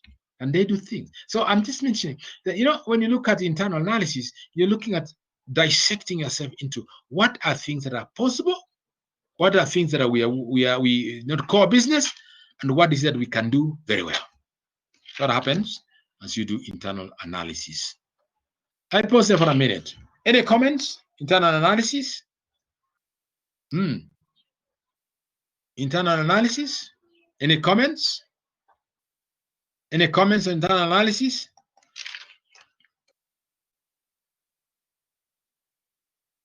Internal analysis.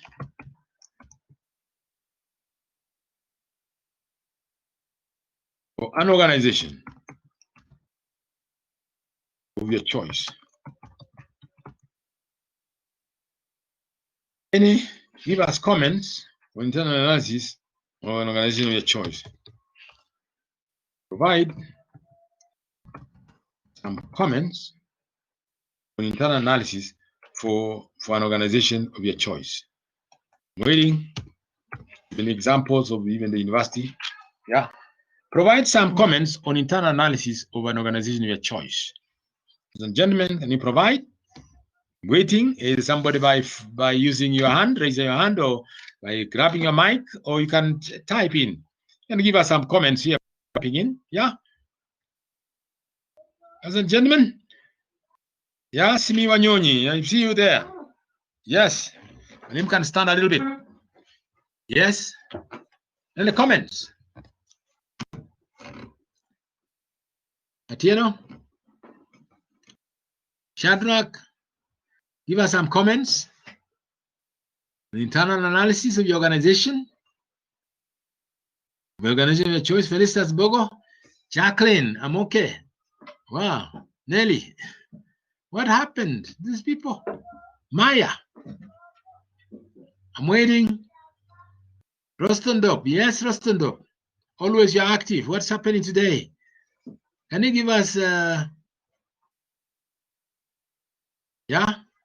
Provide some comments on the internal analysis of your organization. Yeah. I'm adjusting myself a little bit. I erase this. Yeah. I'm waiting. Provide some comments on internal analysis. And we said what internal analysis is: exploration of the organization's competencies, cost position, and so on. Focus on evaluating all aspects of your organization. And here we're answering two questions. Are there areas that that are not core business? Are there areas that are core business to you? Those are some of the things that you may be asking yourself. I'm raising my, yeah. Keep your comments coming. Keep your comments coming. Comments coming. Rostondop, yeah. Wanyonyi, yeah. I know some of you are reflecting on this.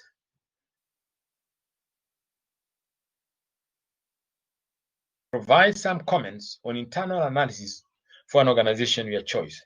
And we say internal analysis is crucial for two reasons: core business and also opportunities. And it looks at competencies. What are the competencies?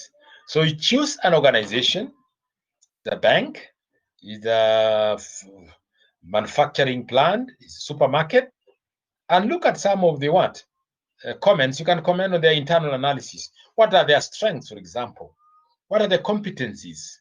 You can pick your university also and say, in my university, this is what we're saying. Thank you, Jacqueline. You're the first one. Thank you very much, Jacqueline. Safaricom has competent staff at their customer care, desk. Very good. That's, yeah. When you look at internal analysis, you look at what competencies that organization has. You know, can also have weakness and so on. So Safaricom, very interesting. Any others? Numbers? Waiting. Rostondop, you are typing, but he has not yet through, eh? And I see some other people typing here as well. Today, I think what happened today, Faith. Wanza Alice. Simi Wanyonyi. Internal analysis about the internal capabilities of an organization and is key to competitive advantage of an organization. An example of Safaricom and its most important competitors as its wide network. Yes, wide network here is a competency. Wide network is more than other organizations. You know, when you look at the companies like Telecom, for example, I don't know if it's widely spread, like Viber. Viber is another one, new ones. And then you talk about the telcos. You can see the wide network. Safaricom is really a competency, something much more. Most important, the computer areas like wide network and many others. Right. So as we go along, you can easily identify these items. Very well. Stand up. Thank you. I was waiting for your answer. The internal analysis of Coca-Cola are well stipulated because they have quality drinks and it's widely consumed. The internal is the market. Anyway, when you talk of Coca-Cola, people prefer Coca-Cola than any other drink, I tell you. They look at Coca-Cola as something better than any other drink. You and this give me Coke. And they confuse Coke with Fanta. When you talk of Coca-Cola, Fanta Coca-Cola, or Sprite Coca-Cola, they will talk about those things. So Coca-Cola is really entrenched. They have a competency, because of their product quality. Their product is quality product in terms of what it has been for many years. It's actually subject to a lot of research and so on. Boko, yeah, I see your answer. Supermarkets have quality and variety of products and competent customer care. Which one? It's good for you to say such a supermarket. Identify the company, Felistas. If you are talking of Taskis, yes. If you're talking of whatever others, even Mbudia, right. Mbudia has meant Taskis. Supermarket has a variety of products at a competitive price. Yeah, you go there and you don't miss anything. Consider monitoring of internal management of the brewing company. Yeah, brewing. Oh, don't get drunk. Yeah. Brewing company, Jacqueline. Yeah, brewing company also has its own. Yeah. Carrefour. Oh, that's Bogo's talking of Carrefour. Okay. Yeah, the supermarkets have quality. Yeah. Carrefour, when you go there, you can see there's something here. They're serious in supermarket business, unlike others who are beginners. Huh? Having done that, then let's move to the next one as you keep your answers coming. Toyota has a competitive advantage over other manufacturers because of what? Because of a variety of onions, variety of vehicles. They have less shipping costs and above all, equally cheaper and fuel effective vehicles. Yeah, Coca-Cola has competitive advantage. Really, when you look at its internal analysis of Coca-Cola, Toyota is really established itself very well. Coca-Cola has been mentioned. Yeah, let's go to the next slide quickly. We're looking at now internal analysis as we continue. Internal aspects of the farm determine the competencies of the farm that can be used effectively, exploiting opportunities and respond to threats and so on. Yeah, determine the competencies. The internal aspects of the farm determine the competencies. We're talking about competencies. Yeah, competencies are so that it can consider alternative strategies. Yes, realistic strategic alternatives. Yes, helps managers to better understand. Right. So internal analysis helps managers to understand better their company and the relationship between all these salient points. So all this is about internal analysis. See, Toyota cars have good spare parts. Yes, network, very good. Siombua, it's a trademark hotel. A trademark hotel with good staff who are present, welcome. Yep. Staff is also very important here. Customer care. Yeah? Bamburi Cement, Mombasa has competing with advantage of others, so it's trusted cement. Yeah. Bamburi for many years, you can see anything Bamburi. Cement ni Bamburi tu, hakuna kitu kine for many other people, the older generation. The newer generation can go to Simba and others that have come in now. Really internal analysis of airports where they have airline staff by serving customers, yeah, giving them tour guides and things like those. Very good. Interesting. As we go along, the internal strengths and so on. Right. Moving away from internal analysis, we just finalize this. Now, internal resource, that's one of the things, again, menu. We talk about internal resource. When you talk of resources, there are human and financial and non-financial resources. So when you talk of internal resource, Barney defines this as somebody by the name Banish in 1991 in the article, Farm Resources and Sustained Competitive Advantage. The resources give an organization its competitive advantage. And Barney here mentioned this in this article, which he had written. You can actually refer to it. Just Google Barney 1991, Farm Resource and Sustained Competitive. And it tells you, it defines farms as resources, defines farms resources as, what are the resources? All assets, capabilities, organizational processes, farm attributes, information, knowledge, etc., controlled by a farm that enable the farm to conceive of and implement strategies that improve its efficiency and effectiveness. Wow, a mouthful. We can dissect that definition a little bit and see what they're talking about. We can dissect it a little bit. It says all assets. Can we think about all assets of Coca-Cola, for example? Coca-Cola factory, Nairobi one. That one near Embakasi.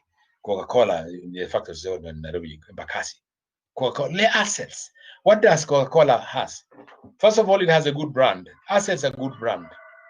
It has the formula for the concentrate which they use to make juice, Coca-Cola. It's formula. And they used to say, I think today, it was only kept by 2 people in the US. Coca-Cola is a US product, US farm. 2 people have kept the code for the Coca-Cola ingredient. The concentrate they used to make the Coke, the concentrate is like a paste. They use for Coke, different color and different flavor. For Fanta, different color, different flavor. For Sprite, the same story, and any of those others. So those formulae of combination of chemicals to make that product is an asset, is an intangible asset. And the assets come, you can look at the intangible assets like the vehicles, the factory, the machine itself, the plant. You know, when you look at the plant, it's a huge investment, beginning from the receiving point, all the way running from bottles, receiving bottles. The bottles also, they have assets. Those are the assets. The bottles belong to them anyway, because distribution. But you look at the plant, which begins with when bottles come, they are washed, machine, after being cleaned and washed, they move in the line, conveyor belt, they are filled with the liquid, the concentrate, and then the water. It's filled next, and then it's cooked. It's a machine that cooks. As the conveyor belt moves to the next level, it's cooked. And then, of course, the inspection, the inspectors to see that the bottle is full enough, it's the same level. You get some bottles that are full, that normal, they are not the good ones. Sometimes they withdraw those ones. The process. So the plant, at the time the bottles are packaged in those cartons, that's a whole plant. That's an asset. Vehicles and so on. You know, so you have all those assets. Then capabilities. You have now its ability to run that factory, capability, then organizational processes from this general manager, all these other managers, general manager, and you have these managers, and you have the supervisor, the whole process. What attributes they have? What are the special features they have? Information they have, you know, their distribution information, their marketing, the knowledge. All these are things that are controlled by the firm. Controlled by a firm that enable the firm conceive of an internal employment. And so all these are what we call resources of the company as we go along. Now, I want us to move on. Now, the next slide talks about resources and the competitive advantage or competition. Resources and competition. When we look at resources, here, make it a little bit there. So that when we look at resources and competitive position, a good SWOT analysis provides a basis for crafting a strategy. If you do a good SWOT analysis, you can do a strategy. And like this one here, a good SWOT analysis provides a basis for crafting a strategy that capitalizes on the company's resources and aims at capturing the market. The whole idea here is SWOT analysis should provide you analysis to exploit these resources. You know the strengths you have the equipment, you have the processes, and when it comes to really exploiting them to achieve the objectives, that's now when you talk about gaining your competitive position. A company that possesses valuable, rare, hard to imitate, and organized resources has an edge over its competitors. Now, zeroing in on this, valuable resources, like when you look at a Coca-Cola plant, any other company, they used to call softer. It came around, it couldn't beat Coca-Cola, and many others. Of course, there could be internal issues there. So other companies that want to bottle may not have the capacity that Coca-Cola has. So why? Its resources are valuable. They are rare because the equipment, you have to spend millions or billions to buy the equipment and the processor, and you can't imitate them. You know, this gives you what we call a resource, a rare resource. Unique competence is another one. Competency unique is ability to perform tasks successfully and in a class of related skills, knowledge, and so on. So unique competencies are also part of the resources. If you have managers who are senior, have clocked many years in terms of experience, you are better. Airline industry, same. Kenya Airways, was much better than any other new airline coming in the region. Because Kenya Airways, these managers who are senior, has also pilots. You look at the pilots who have clocked many hours. Senior pilots, unique competencies that you cannot go and buy. You cannot get a new pilot who was trained the other day and you get them flying the 747, no, or 737, and so on. So those are unique competencies that come rare. When you go to senior scholars in universities, the universities have senior scholars, professors who have done a lot of research, and really they have been in the season. They are seasoned professors, seasoned managers, seasoned administrators. They know what is expected and they do it well. It's unique. That's a resource. ZTech University has a resource. Senior scholars, VC there, DVC, deans, schools, and so on. This is unique competence that a new university may not be able to emulate easily. Newer universities will struggle, if I may look at the institutions of higher learning. You look at innovative capabilities. Most often a company gains superiority through innovation, innovative products and processes, or new business models, a strong competitive edge. This is, when we talk of resources, is innovative capability, innovations that are there. When you look at university, all the universities in the Western world who have been around for over 100 years, some of them, like the Hebrew University, they have over hundreds of innovations. So when you look at institutional companies that have been around, they have good equipment compared to newer companies that are coming in. So innovative capability is there as one of those resources. Innovations are coming out. Newer university, of course, and the institution also doing the same thing.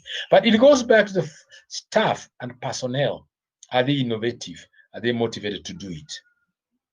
For information, your university is moving towards an innovative university. It's actually on that journey.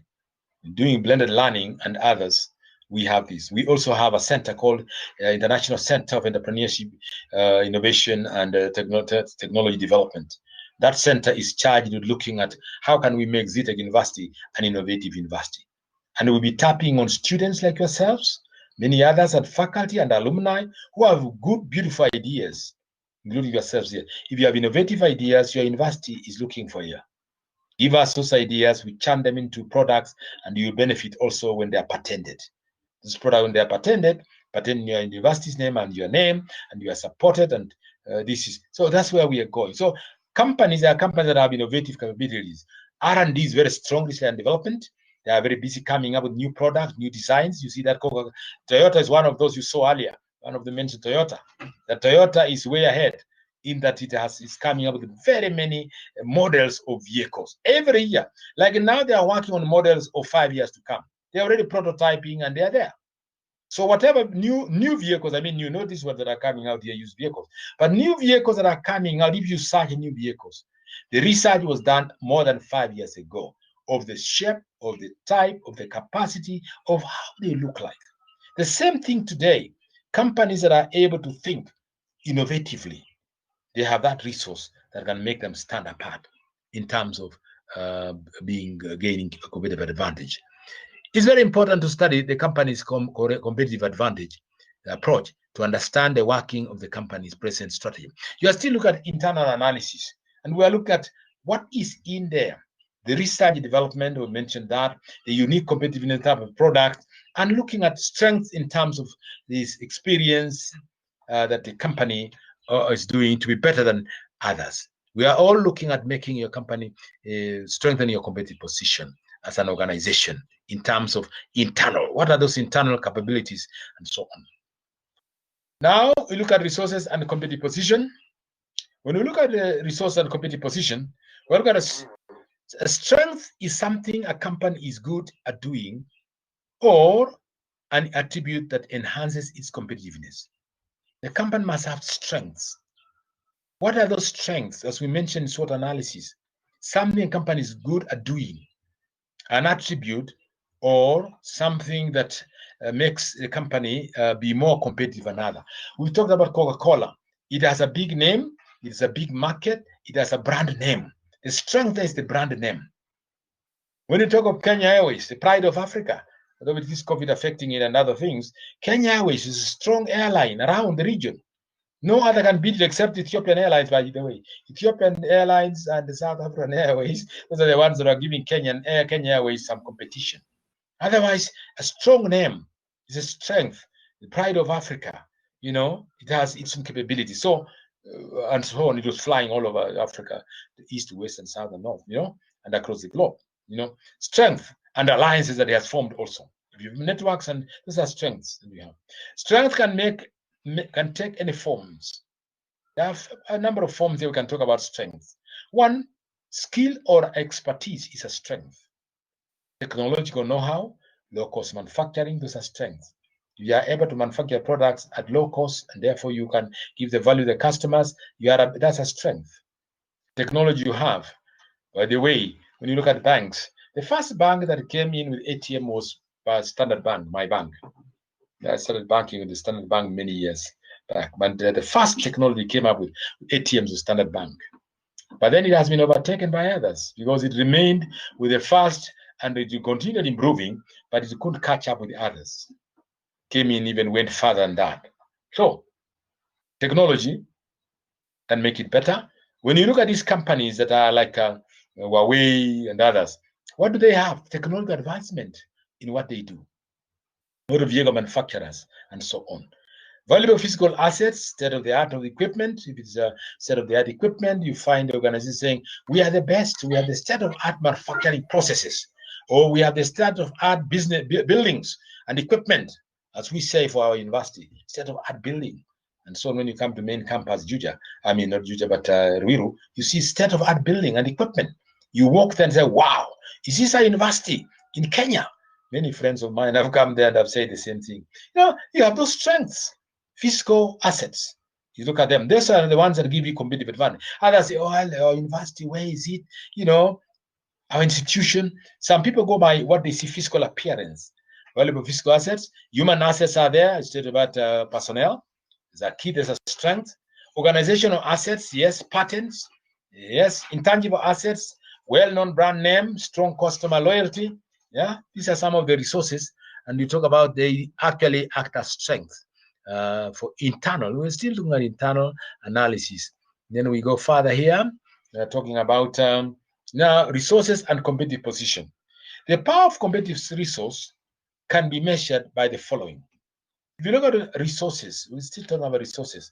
The power of a competitive resource can be measured by the following. Is the resource strength hard to copy?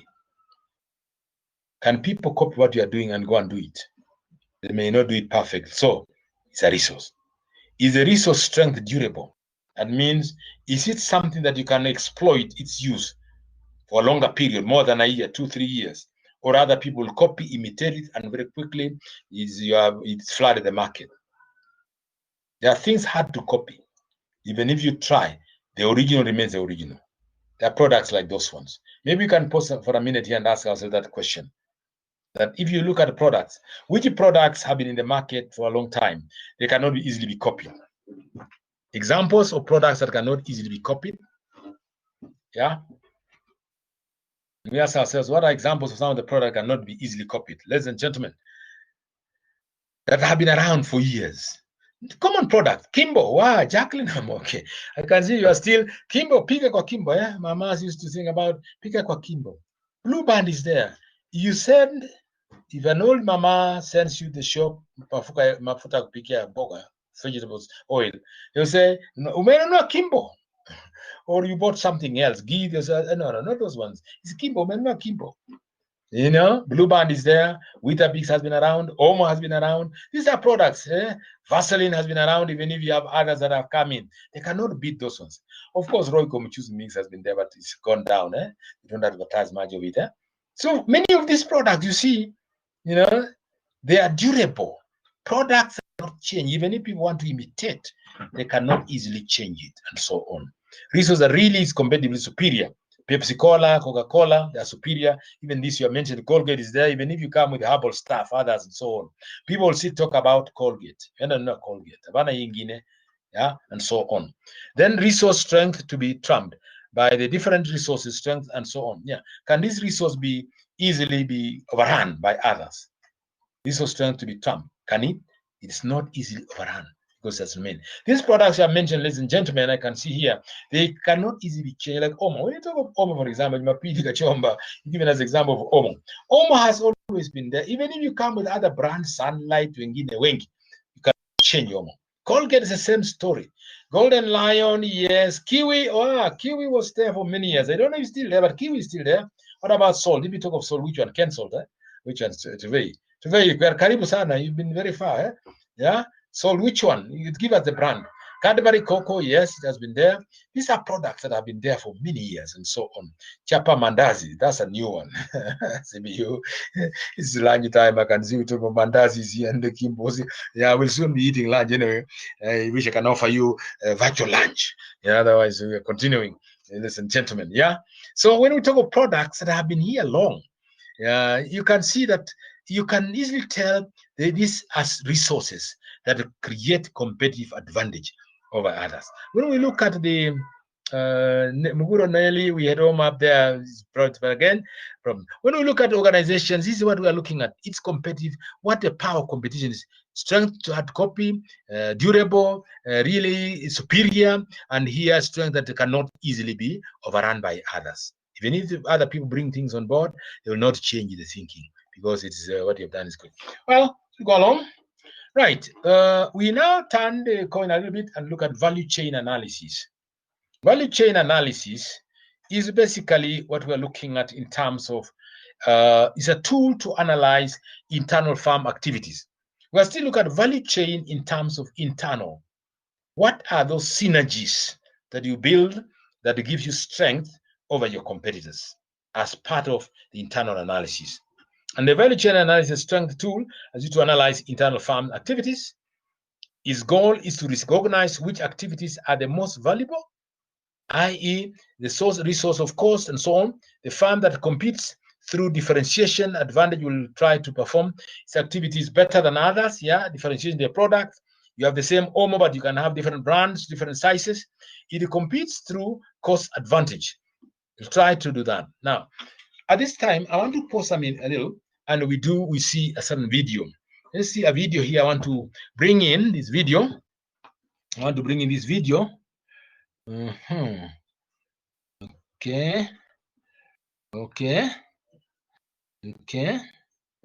I want to bring in the video. You can see the video here very easily. About this Porter's value chain. It's YouTube. Let me share it and see, because I had earlier issues about. Okay, let's see if it is Porter's. Professor Porter, I'm sure you know about Porter. You've heard about him in the strategy management. And let's see, let's play this a little bit. It's about 13 minutes, but let's see if it will come through properly.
Stop there for a minute. Are we hearing? Hello? Are we okay? Hello? Hello, Hello, are we sir. all right? Are you getting? No, we are Hello? only seeing the picture. There's no voice. No voice. Hello. I think, Yeah. okay, no voice coming, eh? Have you put maximum Yeah. volume in yours? Yes. You put maximum volume, Yes. okay? So what is happening is I think I have the same problem I had earlier. I wanted to do the same with the others. And what I can do here is, I'll just stop it so that we are able to continue. I'll send you that video. It'll be one of those resources I want you to read, that video, because, well, it has something about value chain. So value chain, I'm sorry, I'll check on what's happening with the sound. I had that same problem earlier. But for now, we'll still continue, but you'll access that video. Value chain analysis is a tool used to analyze the internal firm's activities. How is the company doing? It is more or less synergizing all the activities. Its goal is to recognize which activities are the most valuable in the organization. And then the firm that competes through differentiation advantage will try to perform its activities better than competitors do. That means when you look at the value chain, you look at differentiation of your activities and products. And then competing also, you'll compete better through cost advantage and others. So the value chain, the summary of value chain is that you are looking at your capabilities. What you do beginning with every step in the organization, from if you are manufacturing, from this delivery of raw materials, all the way through to marketing those products. Marketing coming in, and all other activities that got finances coming in to bill and receive, and cash flow management. All those activities are together in a form of a chain link, as you will see here. So it adds to the internal value of the organization. Because if you look at internal strengths, internal opportunities, value chain plays a key role. Now, the video will you read that. So value chain helps a company understand how it adds value to something, and subsequently how it can sell its product or service for more than the cost of adding the value, thereby generating profit. What it is saying here in brief is that you are looking at how the company can take advantage of its activities and improve on them to increase the profit margin. Because if there's wastage, for example, if there's wastage of products, there's a lot of wastage, then at the end of the day, when there's wastage, you find that your profit margin is low.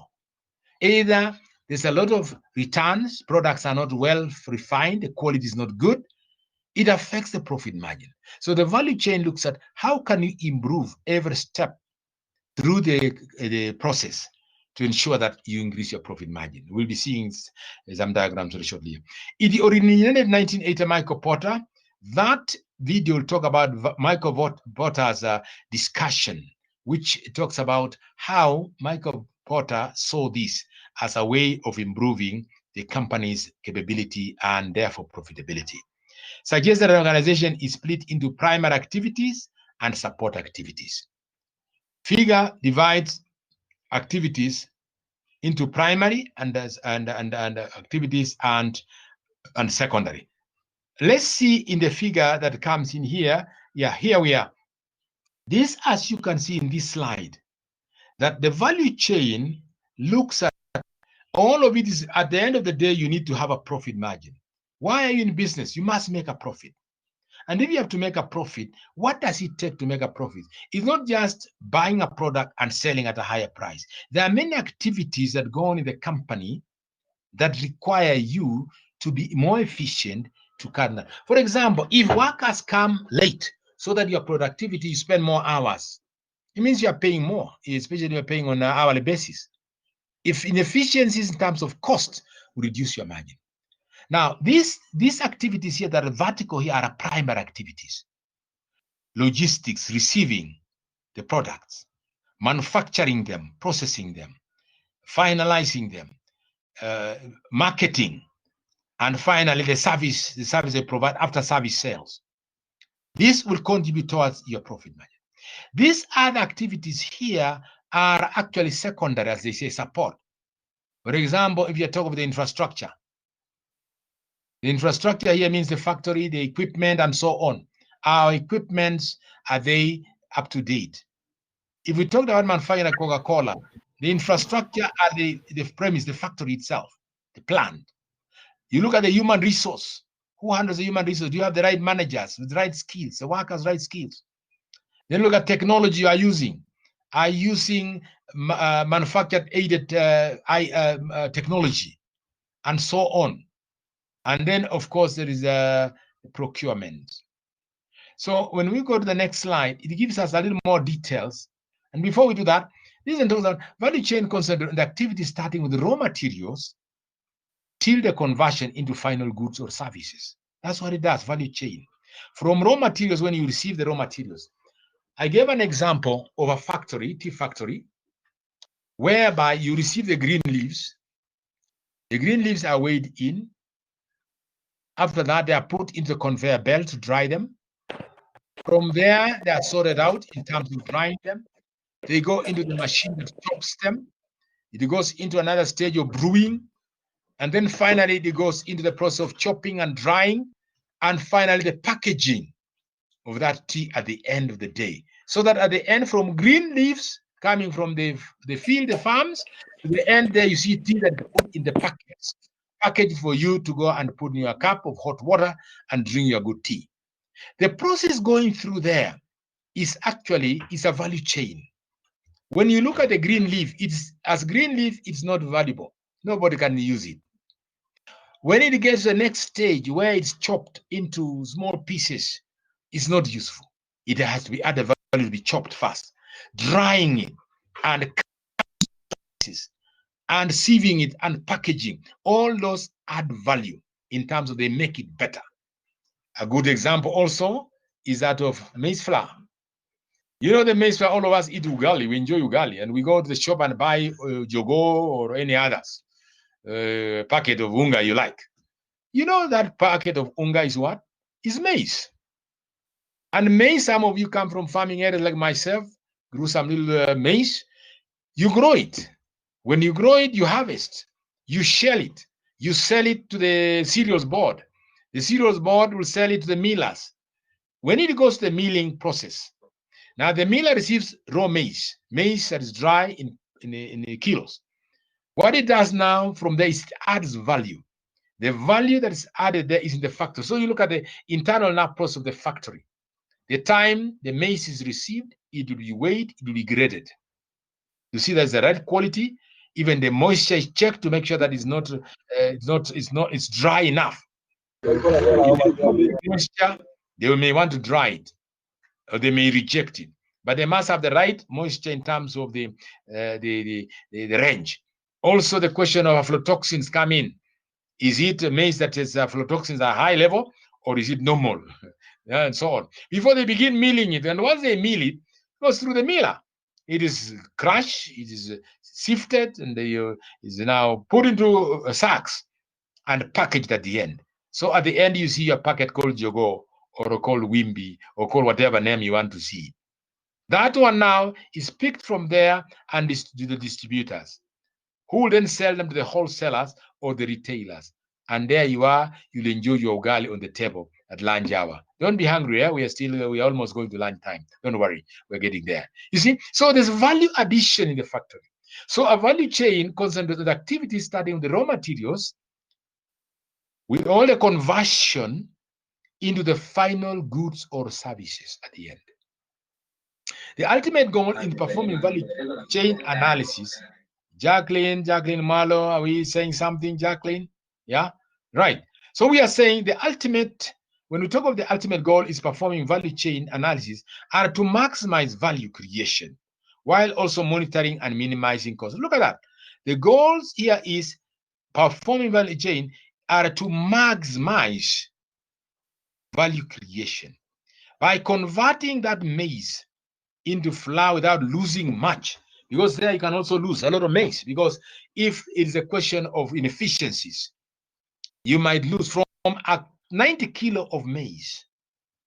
You should get 90 kilos worth of packets at the end of the day, more or less, plus minus because of the little bit, some of the unga, some of that kind of thing.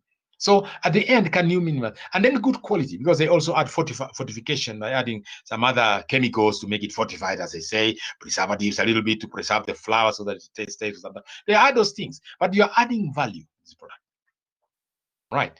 These discrete activities involve the acquisition and consumption of resources. It's money there going in, labor going there, materials going there, equipment going there, buildings are there, land is there. All these are the things that add value to that product. And that's why we talk of value chain analysis in the way of internal analysis, internal environment of the organization. Value chain activities are carried out as determines costs and profits. Determine costs and profits. Because if you spend more on costs, then profit will go down. No company would want the profit to be going down. Every year they want to say, what did we make last year? We made 10 million. This year we must make at least 15 million, because they improve they look at increase in profits. The worst you can do is remain at 10 million. And if you are a general manager there, know your days are numbered if you remain at 10 million. You made 10 million, yes, they were happy, but next year you should make more. So at the end of the day, you want to look at profits. And the value chain plays a key role in terms of the organization at the end of the day. The same thing if you look at value chain in service industry. When you students come in, like if there are 1,000 of you admitted to the university, year one, what do we want to see at the end of year 4 when we are graduating you? We want to see 1,000 of you. Unless natural causes, there are some of you who will not finish. Natural causes, of course, illness, delays because of one thing or another. But at the end of the day, the value is, can we get the 100,000 graduates coming out of ZTech University with the skills and knowledge to go and change the world? This is what we see. So we add value. So when you sit in class, you understand, you listen, you take knowledge and skills, we are adding value to your life. So that at the end of it all, you'll not be like the Form 4 guy who just got how many marks, who got a B plus, came in with a B plus from high school. At the end, want to see you with an A, with the upper second or first class, or at least you have skills you have gained and learned. Value chain addition, very crucial. We may not count in terms of cash, but we see in terms of potential employers who can go and change the world. When we continue, ladies and gentlemen, which is about the value chain diagram example, we are giving you an example shortly here. Value chain analysis is based on the principle that organizations exist to create value for their customers. This is very important, by the way. Note this. Why do organizations exist? Good question for multiple choice. Yeah. Why do organizations exist? It's not to supply goods and services. It is to create value for their customers. When I go to a restaurant to eat lunch, I want to go and eat lunch, wherever I'm eating. It's not the money I'm paying that is important, or that food they are giving me. It is the satisfaction I gain after I have a meal. Has it given me value? Have given value in terms of getting a balanced meal that is clean environment, well prepared? I'll enjoy it, and I'll get the energy to go and work, build the nation in my whatever I'm doing. Value. Transport is the same thing. It's not just being moved from A to B. You can move, we can walk, you can go by matatu or bicycle, but have I reached where I'm going in style without fatigue, and I can continue with my work and so on? In the analysis, the organization activities are divided into separate sets of activities, as we saw. The activities can be more effectively valuable internal capabilities. Each value-adding activity is considered to be a source of competitive advantage. Yeah, each value gives you competitive advantage. Each value, whatever, be it the department that receives, the procurement, the storage, the manufacturing, the packaging, the marketing, all of them add value. So diagram here I want to share with you again here shortly. And here, yes, this is more detailed. This is the one where actually the video is also trying to explain. This one here, what is showing here is that, again, there are here, these are primary or secondary activities. These are primary, and I don't know, we may not be able to read them very clearly, but let's see. Yeah, I can make them larger a little bit and move up there, move up and down. Yep. Value chain diagram. When we see here, we are seeing these horizontal lines are showing support activities. Support activities in terms of Business infrastructure, you remember that. Human resource, remember that. Technological development, you remember that. And then procurement. When you look at this organization is a company, tracking company. That's why it talks about trucks. We are 400 plus tractor, 30,000 square foot storage, that's the infrastructure for this particular example here. And then when you look at the human resource management, you can see the details are here. I'm not going into the role, all these details, but we'll send you this information. Of course, you can read the details. But human resource deals with the employment, deployment, developing staff, motivating staff, retaining staff. All that is a support function. The infrastructure is support function. The technology is also support function. Uniform product code, UPC, then you're dealing with the cross docking. All these are just describing what's happening in this example here. All technology that you are using. For example, here, if you look at the university, infrastructure, the buildings, equipment, and so on, the computers, and so on, software.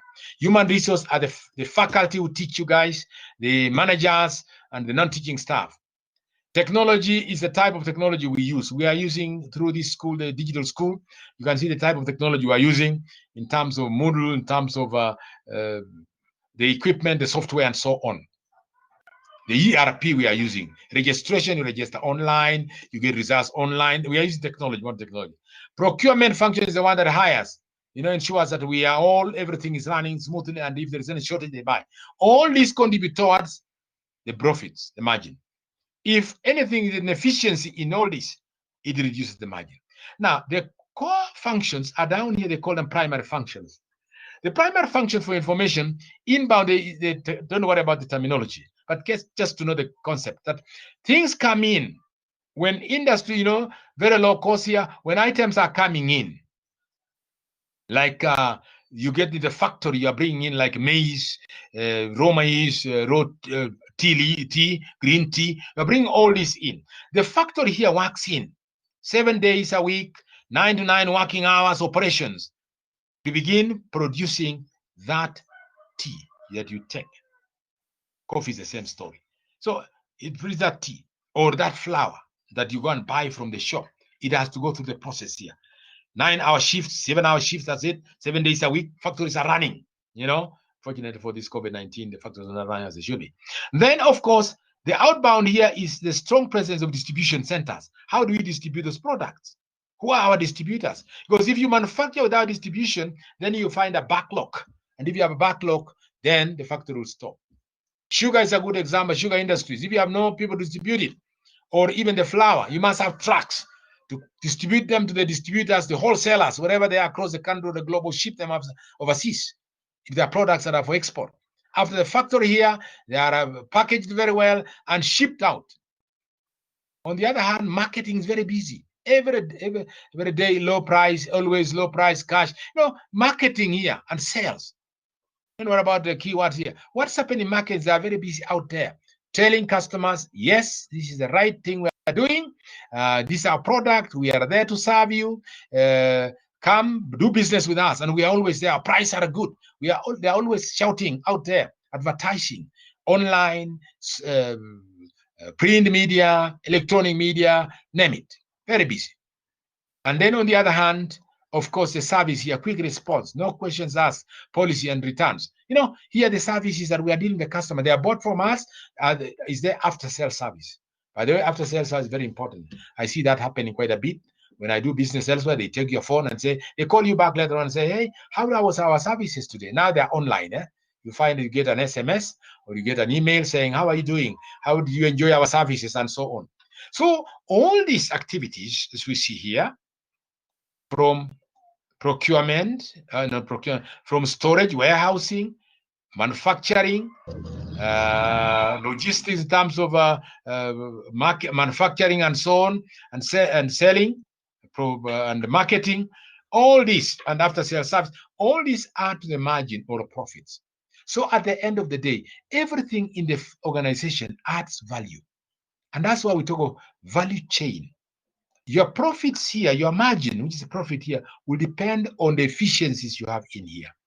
Poor workmanship, You hire people who don't know how to produce things well. You end up with a lot of wastage. You end up with losses. Repeat work. Technology, you don't have modern technology, you cannot move very fast. Everybody's technology best, as we saw earlier. You don't have procurement that is very always looking at where to buy things, the best prices, when can we purchase and procure, what do we, procurements, all areas, by the way, procurement from human resource to equipment to machines, whatever. It's actually a whole area. And then, of course, the nitty-gritty that goes on the primary functions, these ones of the storage, the warehousing, storage, the operations, the packaging, and the packaging, the distribution, and then it gets out here to marketing out there. Where are we with the sales? We get the sales. When the sales team go out there, they must come with the orders, and they bring orders. Oh, this company wants 10,000, other company wants 5,000. All these are fed into the system, which does manufacture and needs distribution. Then at the end here, you have customer, you have quick response to any questions, any service, anyone who wants to inquire about, you are always there to do it. The end of it ends there. Ladies and gentlemen, that's about value chain, as we said, value chain analysis. We're looking at internal value chain.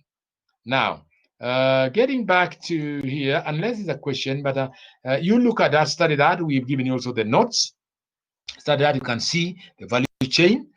It's applicable in both service industry and the manufacturing industry. It's there, the value chain. Now, how to create customer satisfaction, customer value. Customer value is the perception of what product or service is worth customers versus is worth to a customer versus the possible alternatives. You know, customer value here, as I mentioned earlier, to revisit it again, is the satisfaction that a customer gets from your service or your products. Something that will make them come back again. They will not consider going elsewhere. Those who have started at ZTech University will say, now, if I was to go back to school again, I'll go to ZTech. If there's a master's program, I'll be in ZTech. If I have a cousin, a brother, a younger sister or brother, they are going to college, university, it's ZTech. You know, that means we have created customer value with you. That's what it means. In simple terms, we've made you believe, trust our products and our services. And that's what you need to create in internal analysis. If you don't have that, I tell you, customers will run away from you, and at the end of it all, you close shop. So, creating customer value. Creating customer value increases customer satisfaction and customer experience. Many of you talked about customer services here when we talked earlier about strength. That's what will be created. It increases loyalty, market share, price, reduces errors, increases efficiency, higher market share, and better, all that create customer value, increases satisfaction, and at the end of the day, it's actual revenue. Create real value to customers.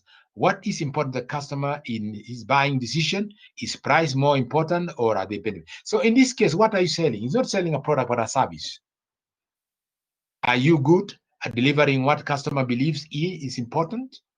Are you able to deliver more than your competitors? These are things that come on when we talk about customer value, ladies and gentlemen, and I hope that's what your university is doing also. Customer value, we're always in touch with you, in touch with any communication, any issues, we handle them promptly. Companies do that, businesses do that. To remain in business, you must always be the heartbeat of the customer. What do they want? What do they look forward to? How do they reach there? That's the customer, is key. It's very crucial. Moving very quickly, I have another diagram here, very interesting one. Creating value chain to the customer. Creating value chain to the customer. You can see value chain here. This diagram is very interesting drawing. The supplier, the company, the distribution, the customers are there. At the end of the day, the customer must be satisfied. At the end of the day, whatever it is, their suppliers will give you raw materials, equipment, whatever. Your company here must be very busy producing, manufacturing quality products, and then you distribute them to the customer who gets satisfied here. Very interesting drawing. You can, if you have time, we interpret all this. It's money you spend here, and you get also money at the end, value at the end, and so on and so forth. Right. Okay. Moving quickly here, moving towards the end here. Competitive advantage and customer care here. You gain competitive advantage when you have satisfied the customer value. That's what it means in brief. Competitive advantage is you are superior than others. People do business with you. And therefore, if people are satisfied, definitely you'll be a better competitive position. Giving a price that makes the customer believe he's getting more than pays for benefits he gets versus competitive offers. Yeah, giving a price that satisfies the customer. Reducing price also would be in keeping the same price, reducing price. What do? You play with that and balance, making it convenient for the customer to buy and how they want to buy it is really what you are trying to do, a talk of customer value. Competitive advantage is resulting from all these. Price that makes the customer satisfied. Reducing price or keeping it the same level when everybody's increased their prices. You know, there are companies like those. We are not changing our prices, others have changed, but we are there because we care for you. Making it convenient for the customer. You'll always want to come. You can even take the products to them, like banks use now. Some banks gave the older banks run for their money because they went into bangika metani, they went into agency banking. So I don't have to go to the bank. I just go to the agent, I can deposit, I can withdraw, no problem. You see what has happened? So convenience the customer. You know, that was a concept that was not there before. We used to go to the banks, I remember those years, especially when banks were just still very few. You used to travel many miles, you go there, spend the whole day in the bank. Then you come home, you are tired. The whole day is wasted in the bank because of the systems that time. But today, I don't have to go to the bank. I sit here, my office or my house. I use the e-banking. I move money from my account to another. I pay people. I receive money. You see, so easy. Making it easy for the customer. That means you are creating competitive advantage. Some of the financial institutions have created competitive advantage through that. Not only banking, even when you go to supermarkets, now they distribute, they actually provide what they call delivery service. What you do only is Google in or send in your SMS or whatever. You are ordering products. They have always a platform. You order these products, you send the money, they pack them for you, they deliver them at the doorstep. You don't have to go there. COVID-19 has brought that in also. So, you know, and we are not going to go back. Even if we go back to normal, but people will still be used to this online delivery of products. I don't need to go there. Jumia had started doing this, of course, before this COVID. They deliver, you buy online. So this is now going to be more intensive buying online. And that's creating companies that will go there, will create more competitive advantage than their competitors. And then giving customer products that works at its best. You know, what you're doing is you are bringing the convenience, including the brand name. The company knows this is our company. That's why brands are companies. You guard their brands jealously. Once we have ZTEC, the ZU, we guard it jealously. Anybody else who is tampering with it, we go to court with them. You see companies going to court, like you know, Kimbo and another company, and then a Blue Band, another company, or companies that were producing products that are similar. They went to court. They said these guys have copied our colors. And you see, even the way they have set up their brand, it looks like ours. You know, the battle was still in the court for many years. So again, you got this again here, the brand. Giving a customer a product that works as it is meant to. That means as a customer is buying a phone, the phone you have, if it's a good phone, I want to tell you, you go back for the similar phone. You recommend a similar phone. But if it's a phone that it hangs up, that is memory is not there, you'll say, forget about it. Don't go to that company. So what? We give a customer what works for them. And if it works for them, beautiful. You'll find that you are in business. Right. So, ladies and gentlemen, as we move towards the end about competitive advantage, I want just to summarize here by saying what? By saying one or two things. Thank you very much. Thank you for listening. Been a too long, almost half hours and 20 minutes, and been long listening. And I want a good one here. Reflection question. Analyze the value chain, the production of maize to the ugali on the dining table. I know some of you are going to have ugali shortly after this now, even Malimu. Now, if you look at that ugali, you can ask yourself about the value chain. That ugali you are going to have on the table. Ask yourself, how has it reached your table? Of course, you said we went to the supermarket, we bought the flour. If you are grinding your own maize, that's a different matter. But this one here, you bought that, you went to the supermarket, you bought the flour. Where did that come from? You can trace it back, wholesaler, distributor. It came from a company, maybe Unga Limited. That factory had to manufacture that. Maybe it was manufactured last week or last month, whatever. It has reached your table. You can trace back and say, in the factory, what was happening? The factory at the other end, they were receiving maize. They bought maize from the cereals, maybe the cereals bought. They bought maize, and that maize, they added the value in the factory. From the raw maize, grind it all the way to where it is. So I want to ask that question, analyze that chain. Maybe you can write down the steps.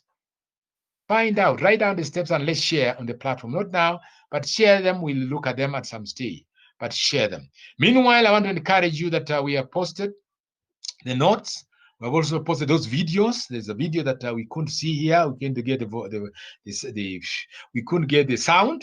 It's there. There's also a case study. But there's a lot of stuff there that we have posted that we need you to read to make sure that you understand these concepts. Ladies and gentlemen, I want to end there by wishing you well and asking the question, how have we done this morning or this morning and afternoon? How have we done in this lesson? How are we done in this lesson? I'm asking you that question, and I want to read a few comments before we close. How have we done in this lesson? Have we achieved our objectives? Have we failed? I can see Jacqueline Amoke, superb. Thank you. We have done well. That's Ireri. I want to hear from others, 2 other more, and then we call it a day. Okay. I want to thank you as you keep on sending your comments. First, as Bogo, thank you. It has been very clear, sir. Thank you very much, Faith. Thank you very much, ladies and gentlemen, for those comments. I want to wish you God's blessings. Stay safe. Let's continue reading. I hope you have seen your marks for the cards and so on. And in the next session, we'll discuss about that if there are any issues and so on. I want to wish you well. Simiyu, Alan, Atiena, Gonga, and all these Rostondop. Very good. Thank you, Jacqueline. Thank you very much. Makeup card. Yes, somebody has asked me that. I'm sorry we were not able to get it, but we are going to do it definitely before the end of this week. We'll do something and we'll get all those. We'll announce that. Otherwise, God bless you, and we'll be seeing you in the next class. Thank you. So the video, yes, and also stop recording.